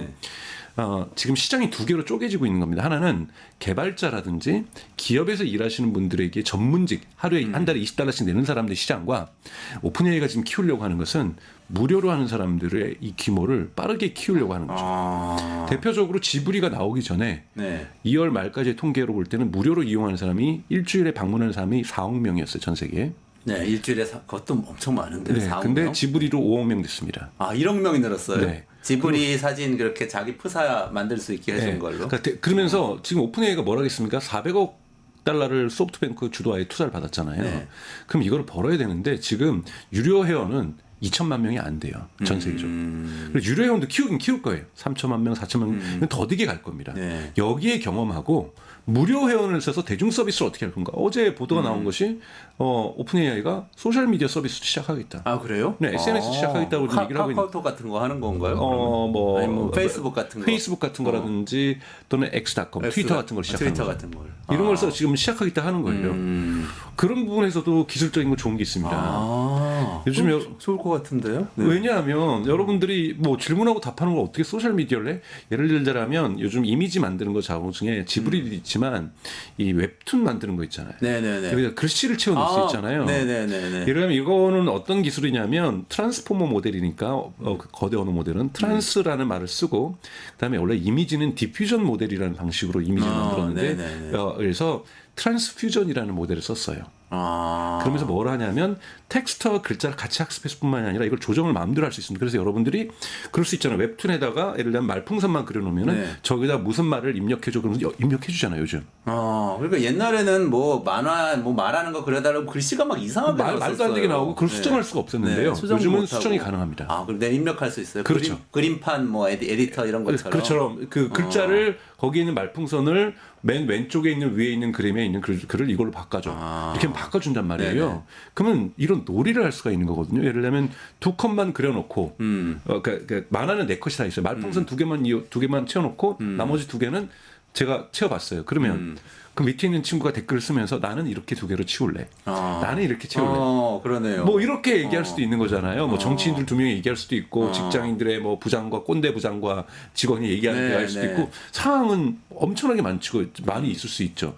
그리고 뭐 미션 같은 것도 줄 수 있어요. 요즘 뭐까지 가능해지냐면 이 일종의 웹툰 스토리로 이런 걸 만들 수 있죠. 제가 텍스트로 써요.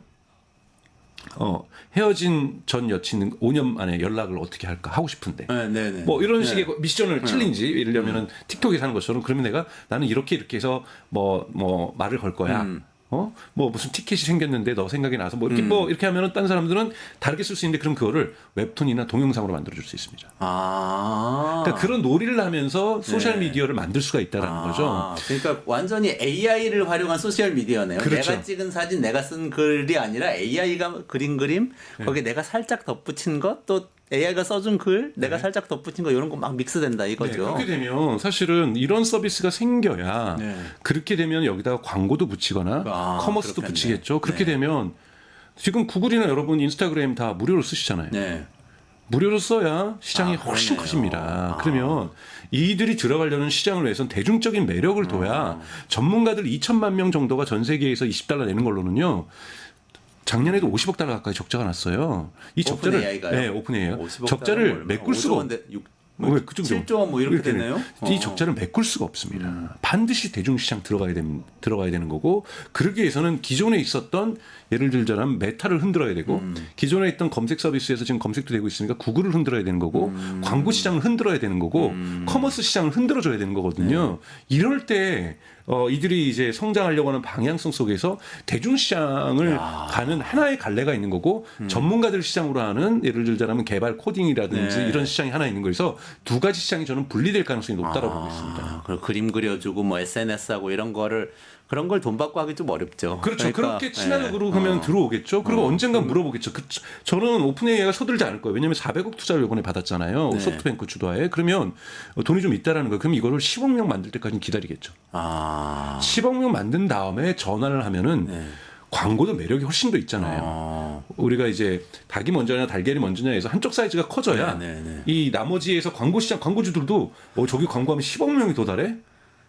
광고 하고 싶을 거 아니에요. 그러니까 이렇게 투자 사이즈가 달라가지고 이게 한 60억, 70억, 아니 60조, 70조 되는 거잖아요. 우리 네. 돈으로 네. 투자 받은 게 그러면은 그렇겠네요. 그 정도 투자 받으려면 네. 전 세계 인구의 뭐 10억, 20억 명 우리 고객으로 만들겠다. 이 정도 비전 제시했겠네요. 그렇죠. 그렇게 하지 않고서는 이 판을 전문가들만 쓰고서는 지금 아직까지는 AI 저희 어머니도 안 쓰고 있고 네네네. 뭐 이게 대중화됐다라고 볼 수는 없는 거잖아요.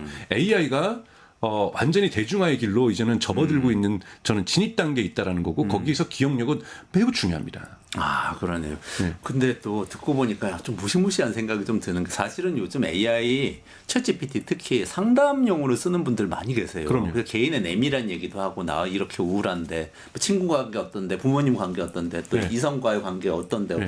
어떻게 풀면 부부 관계 어떻게 풀면 돼 이런 얘기 사실 많이 하시거든요. 그럼요.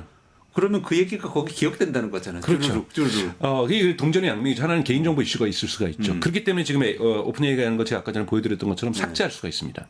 모두 삭제가 가능하기도 하고 부분적으로 이거는 안 돼. 말도 안 돼요. 뭐 전 여친 말도 안 돼. 이건 지워. 그래서 이런 거는 지울 수 있는 거고 부부관계 상담의 역사는 나 좀 이거는 좀 지워. 이 기억은 지우고 싶어. 지울 수가 있는 거고요. 그리고 이제 이렇게 시간적으로도 사실은 이렇게 기록 속에서 지울 수도 있지만 AI 스스로도 기억을 스스로 지워가기도 합니다. 이것이 구글이 2024년 12월 31일 날 네. 타이탄스 거인들이라는 모델을 만들었는데요. 지금까지 트랜스포머 모델이라면 이 타이탄스 모델은 인간의 기억을 모방을 한 거예요. 그래서 단기 기억과 장기 기억 그리고 지속 기억이라고 해가지고 네. 지속 기억은 뭐 쉽게 얘기해서 무엇을 기억하고 있는지를 기록하고 있는. 네. 이렇게 하면서 장기 기억과 단기 기억을 이렇게 구조를 했는데 여기에서 놀라운 기법은 뭐냐면 서프라이즈 놀라움인 순간을 만나게 되면 우리도 인간이 살아가면서 여러분이 깜짝 놀라게 되고 되게 기쁜 일들, 되게 슬픈 일들, 되게 상처받았던 일들 뭐 이런 것들은 훨씬 더 오래 기억하잖아요. 그렇죠. 네. 그러면서 기분 나빠지고 그러니까 내가 안 잊혀져요. 수많은 기억들 속에 상처받았던 거. 우선순위가 만들어진 거잖아요. 그런 걸 통해서 구글의 타이탄스 모델은 그거를 지금 취하고 있습니다. 그거를 근데 아직 연구 논문으로 발표를 한 건데 쉽게 얘기해서 작동하는 원리는 토큰이라는 걸 가지고 하잖아요. 예측 토큰이라는 걸 얘가 만들어놔요. 이렇게 될 거다. 그리고 실제 토큰하고 비교를 해요. 이게 불일치가 일어날수록 놀라움인 거죠. 예상대로 돼야 되는데 예상대로 되지 않았을 때 사람들은 놀라는 것처럼 그러면 이 부분은 더 오래 기억하는 기억력을 모사하는데 그러니까 구글은 정말 순수한 마음에 연구해서 이거를 발표했잖아요. 근데 이제 오픈AI는 그걸 적용해 버린 거죠. 그렇게 해서 이번에 오픈AI가 하는 게 그 타이탄에서 적용했던 그 그런 모델인지 방식인가요? 아닌지는 알 수 없지만 기억력을 적용하는 서비스, 기억력 서비스를 제공하는데 네. 지금 구글은 그렇게까지 논문까지 내고 트랜스포머 모델을 내고서 사실 챗GPT한테 뒤쳐졌잖아요. 네네네. 그래서 바드 내놓고 제미나이 내놓고 뒤쫓아왔는데 네. 사실은 그 모델은 자기네가 만들고 공개해놓고 트랜스포머 모델 타이탄도 공개하고 이거를 서비스에 적용을 아직 안 하고 있었는데 서비스에 적용을 그 모델을 썼던 아니던 오픈AI가 먼저 해버린 거죠. 먼저. 얄미운 거죠. 구글 입장에서 보면. 오픈AI가 마케팅 잘하는 것 같아요. 정말 잘해요. 왜냐하면 항상 해외 언론에서 했지만 구글의 존재감을 자꾸 지워요. 구글이 바드에서 제미나이 출시한다고 하니까 바로 소라라는 것이 있다. 네네, 세상을 맞아요. 놀라게 했잖아요. 근데 네네네. 사실은 소라 아무도 동영상 써볼 수 만드는 없었어요. 거. 네. 일부만 써볼 수 있었던 거를 네. 공개를 해가지고 마케팅적으로 제미나이 이슈를 덮어버렸고 요번에 3월 말에 제미나이 2.5가 나왔는데 사실은 그때까지 가장 좋은 서비스라고 했거든요. 네. 그때 지브리를 시작해버렸거든요.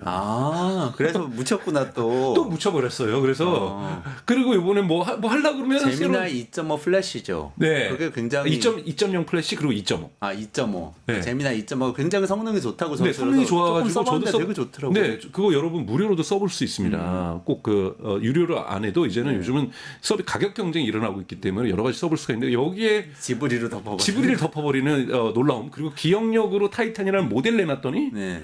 자기네 기억력 서비스를 해버리는 실제로 아주 서비스를 네, 해버리는. 이런 부분에서는 되게 발빠르다고 볼 수가 있는데 가장 중요한 건 이제는 대중 서비스하고 전문가 서비스가 분리되는 방향으로 가고 있다라는 거고 대중 서비스 시장이 대단히 커지고 있고 한국도 벌써 3월달에 매일매일 접속해서 쓰는 사람이 100만 명을 넘어섰습니다.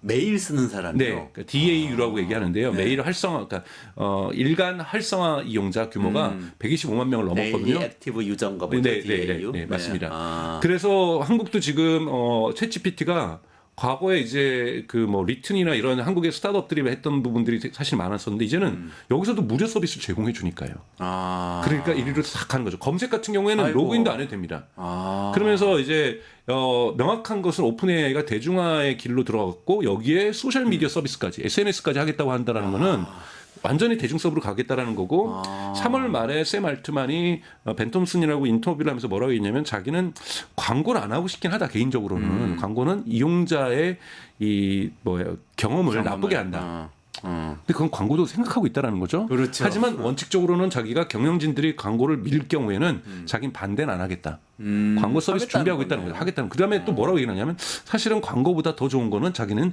이커머스를 하는 거다. 아. 이커머스를 해서 AI가 구매를 해주고 수수료를 우리가 받는 거가 훨씬 더 좋게 생각한다. 이렇게 얘기를 한다는 건 뭐냐면 광고 비즈니스 준비하고 있다라는 거고 이커머스도 준비를 하고 있다라는 있는 거고 소셜 미디어 지금 준비하고 있는 거고 이 시장 다 들어가서 판을 완전히 흔들겠다라는 거죠. 그러네요. 아 그러니까 조금 무서워지는 게 왜 이 챗GPT 처음 나오고 GPT가 유명해졌던 초기에는 우리 스타트업도 그런 기반 모델 사용해 가지고 활용하는 비즈니스를 하면 됩니다. 기반 모델 API 연결해서 얼마든지 끌어쓸 수 있으니까 이렇게 얘기했는데 그게 아니고 자기들이 포털도 하고 말하자면 네, 검색도 하고. 뭐 SNS도 하고 쇼핑도 하고 다 하겠다는 거 이거는 그냥 다 먹어버리고 우리 예를 들면 네이버가 하는 거 다 밀고 들어오는 거 아니에요? 그럴 수 있죠. 그래서 네이버하고 카카오가 공격을 받을 가능성이 저는 매우 높고요. 저는 이것이 이 서비스에서 가장 중요한 건 신뢰도거든요. 제가 자꾸 감정적인 걸 공유하면 제가 기뻤던 순간, 슬펐던 순간을 공유하면요. 제가 신뢰하게 됩니다.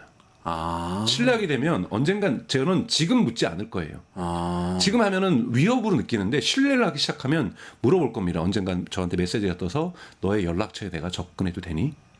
아. 그런 메시지 많이 뜨잖아요, 엠마다요. 근데 여러분들 그것 때문에 결정을 해서 조심스럽게 할 때도 있고 할 때도 있잖아요. 뭐 틱톡이나 인스타그램 계속 물어보잖아요. 챗GPT가 그걸 한다는데 여러분 소셜 미디어 도입하는데 DM 기능 안 집어일까요? 놓겠죠. 그렇죠. 그러면 이제 메시지 하겠죠. 그러면 메시징 서비스로 진화할 수가 있겠죠. 카카오톡 위협할 수 네. 있죠. 아 그러네요. 굉장히 근데 비즈니스적으로는 네. 진짜 영리한 거죠. 굉장히 영리하면서도 위협적으로. 그렇죠. 여러분 느껴지네요. 유선 인터넷 시대에서 강자가 반드시 무선 인터넷 시대에 강자가 되지는 않았거든요. 물론 유지했던 데도 있어요. 네이버 같은 데는 유지했고 페이스북은 계속해서 무선에서도 잘 됐었고 인스타그램은 무선에서 시작됐고 하지만 토스 같은 경우는 유선 인터넷 시대에는 상상할 수 없었던 서비스잖아요. 그렇죠. 네. 이렇게 이런 것에서 지각 판의 변화가 일어났거든요. 그러면 대중 서비스에서도 AI가 우리의 업무의 효율성만이 아니라 학업을 좀 도와주거나 뭐 이런 걸 도와주는 거에서만 제한되는 것이 아니라 대중 서비스의 지각 변동을 가져올 수 있다라는 거고 그 신호탄이 만들어지고 있다라는 겁니다. 근데 그러면은 관련된 기업들이 지금 네이버하고 카카오 말씀 주셨잖아요. 우리나라 기업들은 영향 받을 수 있겠어요. 네. 일단 그렇고. 근데 사실은 구글이나 네. 페이스북 메타나 네. 또는 아마존이나 이런 데도 지금 관련 있는 거 아니에요? 그렇죠. 다 위협을 받게 되나요? 근데 위협을 받지만 본인들도 AI를 잘 준비하고 있죠. 그러니까 엑스닷컴을 지금 사실은 트위터도 공격한 거죠. 엑스닷컴을 소셜 미디어니까요. 네네. 근데 엑스닷컴은 어떻게 했습니까? 엑스닷컴하고 XAI를 합병시켰잖아요. 합병했나요? 네, 합병했습니다. 두 회사를 합병했어요. 그룹 만드는 게 XAI 죠. 그렇죠. 그룹을 만드는 XAI가 엑스닷컴을 사버렸습니다. 결국은 일론 머스크 자기 개인 회사인데 둘 다 이걸 합병을 하면서 뭡니까? 그룹을 엑스닷컴에서 풀어버리는 거거든요. 그래야 그룹이 대중화될 수 있는 거거든요. 그러네요. 그러니까 오픈 AI는 챗GPT 서비스를 가지고 이렇게 넓히지만 네. XAI는 이미 트위터가 있으니까 네. 거기서 그냥 풀어버리면 더 대중화가 쉽네요. 그래서 본인들이 갖고 있는 건 전문용어로 그걸 뭐 인스톨드 베이스라고 해서 네. 이미 구축된 이용자를 가지고 다른 서비스로 확장해 나가는 거거든요. 네. 지난주에 예를 들자면 아마존이 물론 이제 프로토타입으로 시작을 한 거지만 바이폼이라는 서비스를 시작을 했어요. 여러분 바이폼이. 아마존닷컴은 한국은 아마존닷컴을 쓰시는 분은 직구하시는 분만 쓰시겠지만 네. 미국 같은 경우에는 시장 점유율도 대단히 높고 네. 그러니까 아마존 프라임이라고 하죠. 여러분들이 뭐 쿠팡으로 치면 쿠팡 와우 같은 거 미국의 하우스홀드 숫자보다 가구 숫자보다 아마존 숫자 프라임 숫자가 더 많습니다. 아 쿠팡 플레이 같은 그 아니요, 아마존 프라임, 스트리밍 쿠팡 서비스. 와우, 쿠팡 와우와 같은 것이 아마존 프라임이거든요. 아. 그리고 쿠팡 플레이는 아마존 프라임 비디오고요. 아, 프라임 비디오고. 네, 이렇게 그러니까 연간 정액제로 돈을 내는 사람이 아, 돈 아마존 내고 프라임 하는 회원이 사람. 네. 미국의 하우스홀드 숫자보다 많아요. 아빠하고 그래요? 딸이 따로따로 한다는 얘기네. 구매 이력을 공유하지 않거든요. 아 그렇죠. 내가 뭐 샀는지. 이거 공유하지 않습니다. 아. 그래서 집집마다 하나씩 있는 게 아니라 각자 갖고 있습니다. 왜냐하면 아마존 프라임 회원이 되면은 음악 서비스도 들어오고요. 스트리밍 서비스도 들어오고 네네. 영상 서비스도 들어오거든요. 네. 이런 식으로 이제 분화가 됐는데 지금 아마존의 다수인 국가는 이커머스를 장악한 국가는 미국, 캐나다, 영국, 프랑스, 독일이에요. 일본에서도 많이 쓰는 일본도 것 있는데 같던데. 그러니까 네. 1위 사업자는 아니죠. 아, 일본은 1위는 라쿠텐이라는 아니고. 데가 있고요. 네네네. 그래서 1위 사업자로서 그리고 50% 가까이 육박하게 시장을 점유한 데가 이 5개 국가인데 이미 여기는 이제 강력한 이용자가 있는 거잖아요. 아마존 여기다가 바이폼이라는 기능을 해놨어요. 바이폼이는 뭐냐면 아마존닷컴에 없는 물건이 있을 수 있어요. 예를 들면 나이키 없고요. 네. 몇 개 입점하지 않은 기업들이 있거든요. 아, 그거는 그 기업들이 입점을 안 한 거죠. 그렇죠. 안 한 네. 거죠. 그러면 바이폼이는 뭐냐면 아마존닷컴을 벗어나서 거기 가서 물건 사갖고 오는 겁니다. AI가 어? 그게 가능해요? 가능합니다. 아.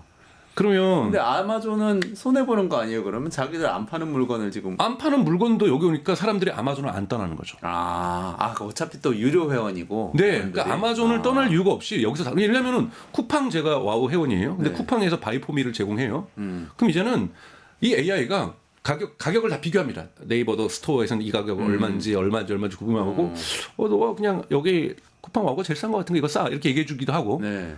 하겠죠. 당연히 가격 비교를 왜 안 하겠습니까, 여러분 AI가. 그리고 이거는 저쪽이 싼 것 같은데 내가 좀 도와줄까? 그리고 여기는 이 쿠팡 와우에는 없네 이것이. 그러면 이거는 네이버 스토어 가서 사는 게 낫겠다. 그럼 내가 가서 사고 올게. 너 여기 있어 그냥. 야, 그럼 완전한 독점이 가능하겠네요. 어떤 그렇죠. 의미에서는 조금 뭐 매출 나눠주는 것 같기도 하지만 그렇죠. 완전한 독점이 거죠. 가능할 때 사실 이건 법률적으로는 회색지대거든요. 이런 서비스를 법률가들이 생각을 못했을 거 아니에요. 그게 어떻게 해야 되지? 그렇죠. 진짜 이걸 독점이라고 해야 될지 계산하기 되게 복잡한 거. 그렇죠. 그리고 얘가 잘못 사는 것을 반품을 우리가 할 때 인간의 실수로 반품을 요구할 건지 AI 실수로 반품을 요구할 건지 그러니까 인간이 반품하자는 건 명확한 의지인데 AI가 막 여러 개를 실수로 막 또 산다든지 네네. 이런 에러가 실수가 났을 경우 누구에게 책임을 질 건지 이런 여러 가지가 있지만 이건 나중에 해결할 수 있는 법률적인 문제라고 저는 보고 있고요. 판이 바뀌고 있다라는 거죠. 그리고 그리고 이러한 바이폼 일을 누구도 준비하고 있느냐? 오픈 AI도 준비하고 있고 구글도 준비하고 있고 다 준비하고 있습니다.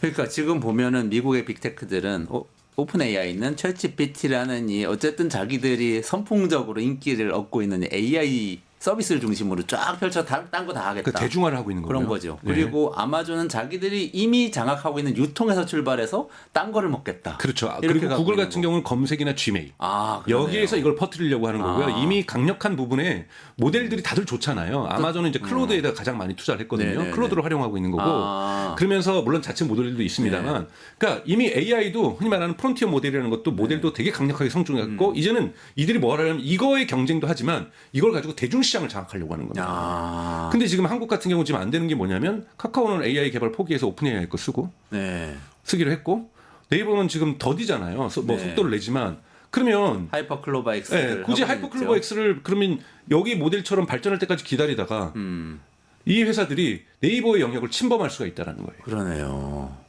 그래서 매우 위험해질 수 있습니다. 큰일이네. 왜냐하면 미국의 빅테크들끼리도 오픈 AI는 자신들의 높은 AI 능력을 가지고 대중화의 길로 지금 들어들고 있고 마케팅 비용 요즘 광고에 오픈 AI 엄청나게 합니다. 네. 요즘 뭐 페이스북이나 인스타그램 보면 광고 엄청나게 하잖아요. 네. 그러니까 이건 뭐냐면 우리 완전히 대중시장으로 가겠다는 시장의 메시지를 보내고 있는 거예요. 그래서 오픈 AI는 이걸 가지고 우리 판 한번 흔들어 보겠다고 얘기를 하고 있는 거고 다른 데는 방어에 나서고 있는 거고요. AI를 자기네들도 키워내면서. 근데 이것에서 시간차가 생겨버릴 경우에는 붕괴되는 기업들이 나올 수가 있습니다. 정말 붕괴될 수도 있겠는데요. 네.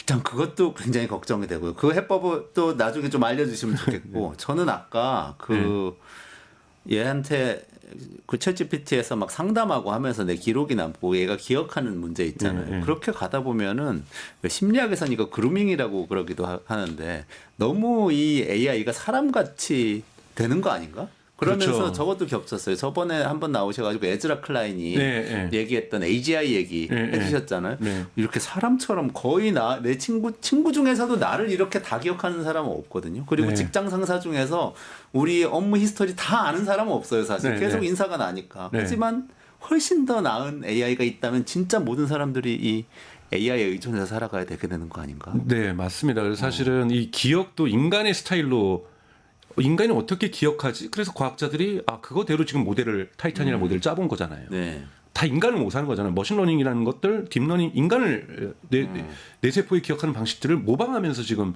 쫓아오고 있는 거잖아요. 그리고 저도 사실은 지난번에 말씀드렸지만 AGI 별로 믿지 않았는데 다들 이렇게 얘기하고 기술이 진화되는 거 보니 AGI 시대가 오겠구나. 이걸 무엇으로 정의하든지 간에. 그리고 근데 에즈라 클라인 또 유명한 얘기를 하거든요. 또 AGI 시대가 어떤 모습일 거를 아는 사람은 아무도 없을 거다. 그렇기 때문에 미리 준비할 수 없다. 미리 준비할 수도 없다. 네, 왜냐하면 AGI 시대가 어디까지 갈 건지를 예측할 수가 없는 것인데 어떻게 준비하겠느냐. 다만 지금 일어나고 있는 현상에 대해서 우려스러운 부분들을 계속해서 비판하면서 좋은 AGI가 나오도록 만들어줘야만 한다. 예를 들자면 아까 말했던 이런 거를 AI 컴파니언 서비스, AI 동무, AI 친구 서비스라고 하는데 요즘 엄청난 유료 시장이에요. 네, 네.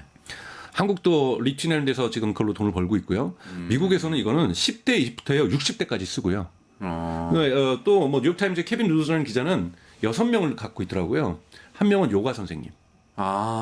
친구도 종류를 구별합니다. 역할을. 네, 네. 요가 선생님, 한 명은 명상 선생님, 한 명은 인도 티를 같이 마시는 선생님. 인도 티, 네. 차 에어, 그러니까 이런 식으로 네. 전문성 있는 친구들을 6명을 갖추고 있는 거예요. 그리고 자기 부인의 합의하에 조금은 애정을 이야기할 수 있는 사람. 로맨틱한 친구까지. 한 명. 이거는 자기 부인이 허락을 했다고 얘기를 하고 있고 요즘 여성들이 보이프렌즈도 많이 갖습니다. 왜냐하면 평균적으로 안 그러시겠지만 평균적으로 우리 한국 남성뿐만이 아니라 전 세계 남성들은 평균적입니다. 그냥 정기분포상으로 나이가 들수록 공감력이 떨어지잖아요. 그래서 부부 관계가 유지되기 위해서 적절하게 부인에게 보이프렌즈가 AI 보이프렌즈가 필요하다라는 거예요. 그래서 그 AI 보이프렌즈 처음엔 걸프렌즈가 당연히 먼저 시장이 형성이 됐고 AI 보이프렌즈 시장도 엄청나게 지금 잘 되고 있고 이 업체들이 우후죽순처럼 생깁니다. 왜냐하면 여기에 지브르사가 대단히 강력해요. 그래요. 왜냐하면 사람이 감정적인데 이 감성에 돈을 내거든요. 나의 감정을 건드려주고 제가 아시는 저희 직장에 같이 다니시는 분은 딸아이가 대학교 2학년생인데 AI 때문에 울었다라는 거예요. 챗GPT 밤 새벽 2시까지 학교 과제를 하는데 너무너무 힘들어서 포기하고 싶어서 포기해도 될까라고 하면서 이 얘기를 했더니 챗GPT가 포기해도 된다고. 너 지금까지 너무 잘했다고. 그래서 너가 지금까지 해왔던 걸 내가 지켜보면서도 너 너무나도 자랑스럽고 잘하고 이것이 이번 성적이 안 좋을 수는 있어도 너가 이것을 포기하는 법도 배워야 되고 나는 그래도 너는 훌륭하다고 생각하고 그런데 그래서 그 딸아이가 울었다라는 거예요. 네. 왜냐하면 이렇게 포기하는 것을 이렇게 감동적으로 얘기하는 걸 처음 들어봤다라는 거죠. 그리고 포기하라고 얘기 잘 안 하죠. 야, 그래도 끝까지 해봐. 보통 이렇게 인간이 밤새 사람이라면 얘기를 할 것 같은데. 그렇게 얘기할 것 같은데 부모님들 밤새 엄마 응원할게 이렇게 얘기하고 아빠가 응원할게 얘기하지만 포기하라고 지금. 그래도 나는 너가 너무 자랑스럽고 지금까지 모습 속에서 너는 많은 걸 성취했고 다음 학기에는 넌 더 잘할 수 있을 거고 너가 건강을 더 유지하고 이렇게 살아가는 거 이걸 통해서 깨달은 바가 얼마나 크냐 이렇게 위로를 해주더라는 거예요. 그러니까 이거는 포기하든 안 하든 자기가 힘을 더 받을 수가 있죠. 근데 이게 나쁜 점도 있습니다. 그러니까 이 AI 친구라든지 저도 사실은 제 고향 얘기를 하지만 사실 제 고향이 편이 아니에요. 제 편이에요. 제가 이제 늦게 들어가고 자주 안 들어가고 뭐 이런 것들에 대해서 고양이가 너무 외롭지 않을까라는 걸 많이 물어보면 저한테 달래줘요. 외롭겠지만 얘는 독립심이 강하니까 너 가서 더 많이 안아주면 되니까 너무 괴로워하지 말라고 얘기를 하고 뭐냐면요. 일방적인 제 편입니다. 그러면 근데 사실 인간관계는 너무 일방적이면요. 제가 성장을 못합니다. 그렇죠. 맞아요. 그렇게 잔소리도 그 사람이 걸려 넘어져야 되는 거거든요. 네네. 아파해야 인간은 성장하는 거잖아요. 부닥치고 갈등 속에서 성장하는 건데 항상 칭찬해주고 항상 내 편이 돼. 물론 외로운 세상 속에서 내 편이 되어준 언제나 내 편이 되어주는 원래는 부인이나 남편이 그 역할을 해줘야 되는 사랑하는 파트너가 그걸 해줘야 되는데 그걸 못 해주니까 네. 그러니까 일방적으로 얘는 무조건 제 편을 해줘요. 이 부분은 고쳐야 된다는 논쟁이 많아요. 근데 이걸 어떻게 고칠 건가는 이제 사회적으로 논의를 해봐야 되는 거죠. 근데 말씀 들어보면 그게 심리 상담 할 네. 때 좀 네. 그렇거든요. 네. 근데 그 심리 상담에서 생기는 사실은 문제점이 뭐냐면 그루밍 문제 같은 게 생겨요. 그런 거죠. 막 지배를 받는 것 같은 상담사와 그래서 막 범죄도 많이 좀 일어나고 그러는데 상담사와 내담자 사이의 종속돼요. 관계가 종속 관계가 되는 그렇죠. 거예요. 그리고 인간이 AI한테 종속될 수 있습니다. 그래서 AI의 문제점은 여러 가지 문제점이 벌써 등장하고 있는 것은 신뢰와 이러한 나의 편이 되어주는 쪽에 내가 의지하게 되고 점점 깊숙이 의지하게 된다는 것. 그리고 상담의 내용도 되게 다양해진다라는 것. 그러니까 저 같은 경우에는 산책할 때 오늘 무슨 기분일까? 어떤 음악을 들으면 좋을까? 음악 추천을 부탁을 하거든요.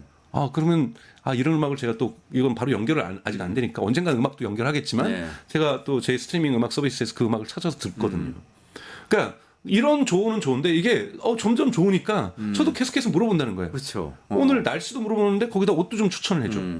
뭐 이런 얘기를 하게 되는 거고 점점 많은 것을 의존하게 되면서 종속형이 될 가능성, 그루밍 현상 분명하게 저는 발생할 수 있다고 보고 이것이 항상 기술이 가지고 있는 이 긍정의 면이 있으면 항상 부정의 면이 있듯이 부정적인 측면이 아닐까라고 저는 생각하고 있습니다. 조금 더 지나면 이런 것도 되는 거 아니에요? 강정수 박사님 오늘 출연하셨는데 그 영상 좀 보고 판단 좀 해줘. 이분을 매일 출연시켜야 될지 아니면은 그만 나오시게 해야 될지 이런 거 그럼요. 나올 수 그런 있잖아요. 평가도 가능하고요. 그렇게 되면 그 종속이 사실은 어떤 인간적인 감정 이런 데에만 영향을 주는 게 아니라 되게 이성적인 판단에도 모든 그렇죠. 걸 맡기게 되는 거죠. 그러니까요. 네, 그래서 경제적인 판단 뭐 네. 이런데 어쩌면 네, 네. 정치적인 판단에도 영향을 줄 수 그렇죠. 있잖아요. 정적인 판단. 그러면은 저의 과거를 기록하고 있기 때문에 너는 이런 습성이 있기 때문에 너는 무슨 당 성향이 있는 것 같아.라고 얘기를 왜 안 할까요?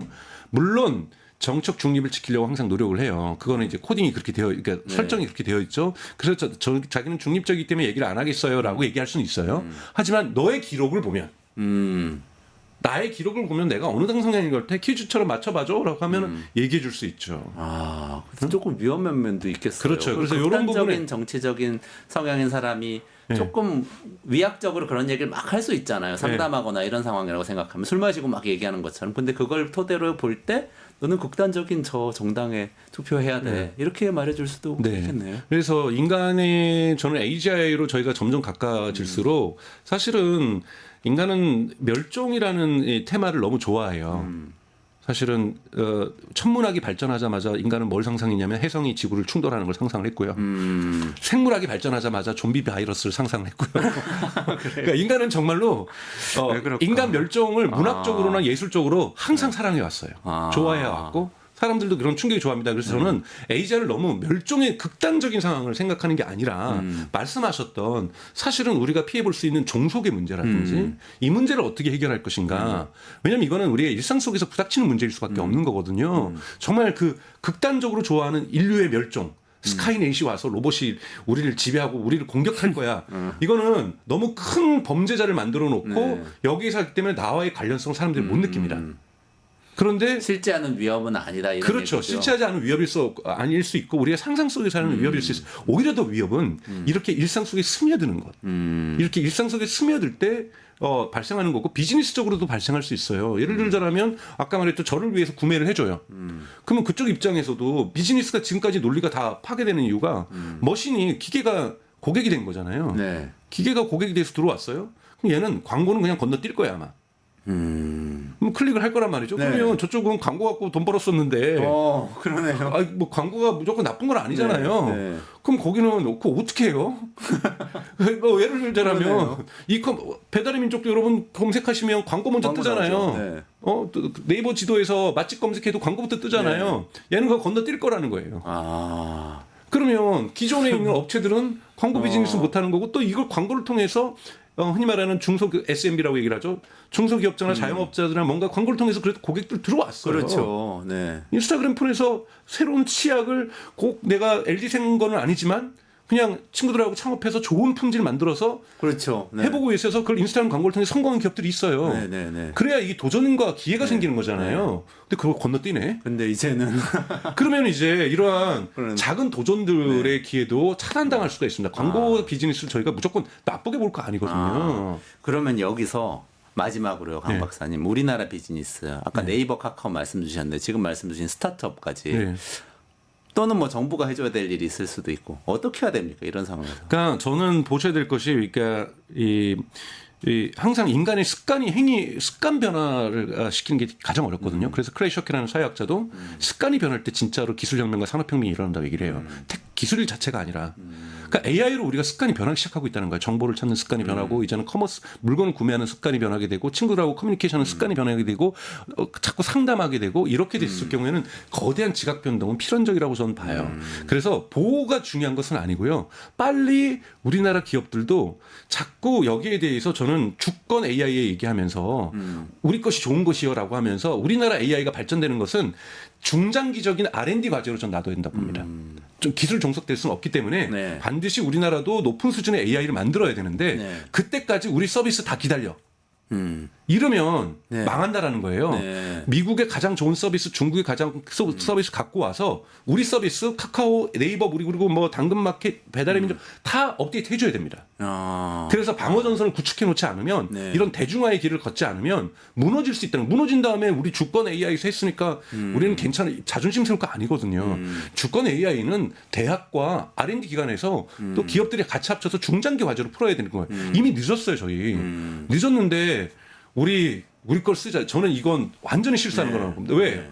오픈 AI가 다 장악해 버리면 검색 시장도 만약에 네이버 붕괴시켜 버리면 그때 가서 우리는 그래도 주권 AI를 따라서 우리는 잘했어. 아니요. 기업이 사라지는 거예요. 사라지는 거죠. 네. 그 자리를 이미 오픈 AI가 차지한 다음에 그렇죠. 지금 일본이나 중국이나 유럽은 간단하게 네. 어떻게 하고 있어요? 그러니까 미스트랄 같은 경우, 문제에서. 프랑스 같은 경우에는 그러니까 이런 프론트들이란 가장 앞서가는 것보다는 2군이에요. 하지만 2군을 키워놨다는 게 중요한 거고요. 근데 큰 차이가 안 나요. 이러면서 지금 프랑스 같은 경우에 르쳇이라고 제가 지난번에 말씀드렸던 이미 대중화가 되기 시작하고 있는 거고요. 네.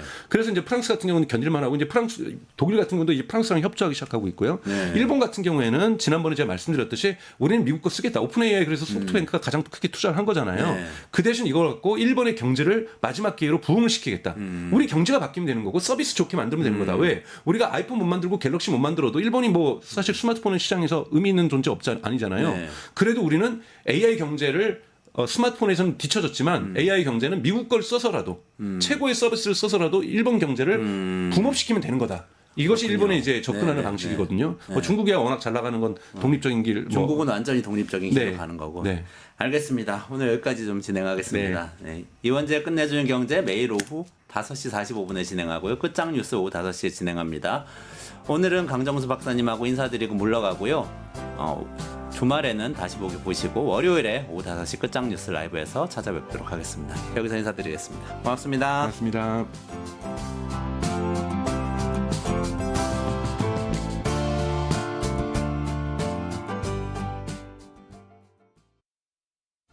뉴스토마토 K평화연구원이 12.3 내란을 막아낸 시민영웅 1000명 찾기 프로젝트를 진행합니다. 비상계엄 선포 이후 국회, 광화문, 남태령, 한남동 공관, 헌법재판소 등지에서 내란을 막고 탄핵소추를 이뤄낸 시민영웅 1000명을 찾아내 대한민국 민주주의의 역사로 기록하고 시상의 본보기로 삼음으로써 민주주의를 더 널리 확산하기 위한 프로젝트입니다. 이 과정에 직접 참여했거나 참여자를 추천해 주실 분들은 우측 제보하기 QR코드나 아래 메일로 추천 및 제보해 주세요. 민주시민 여러분의 많은 참여 바랍니다. 뉴스토마토 K평화연구원과 함께 해주실 분들의 추천 제보 및 후원을 기다립니다.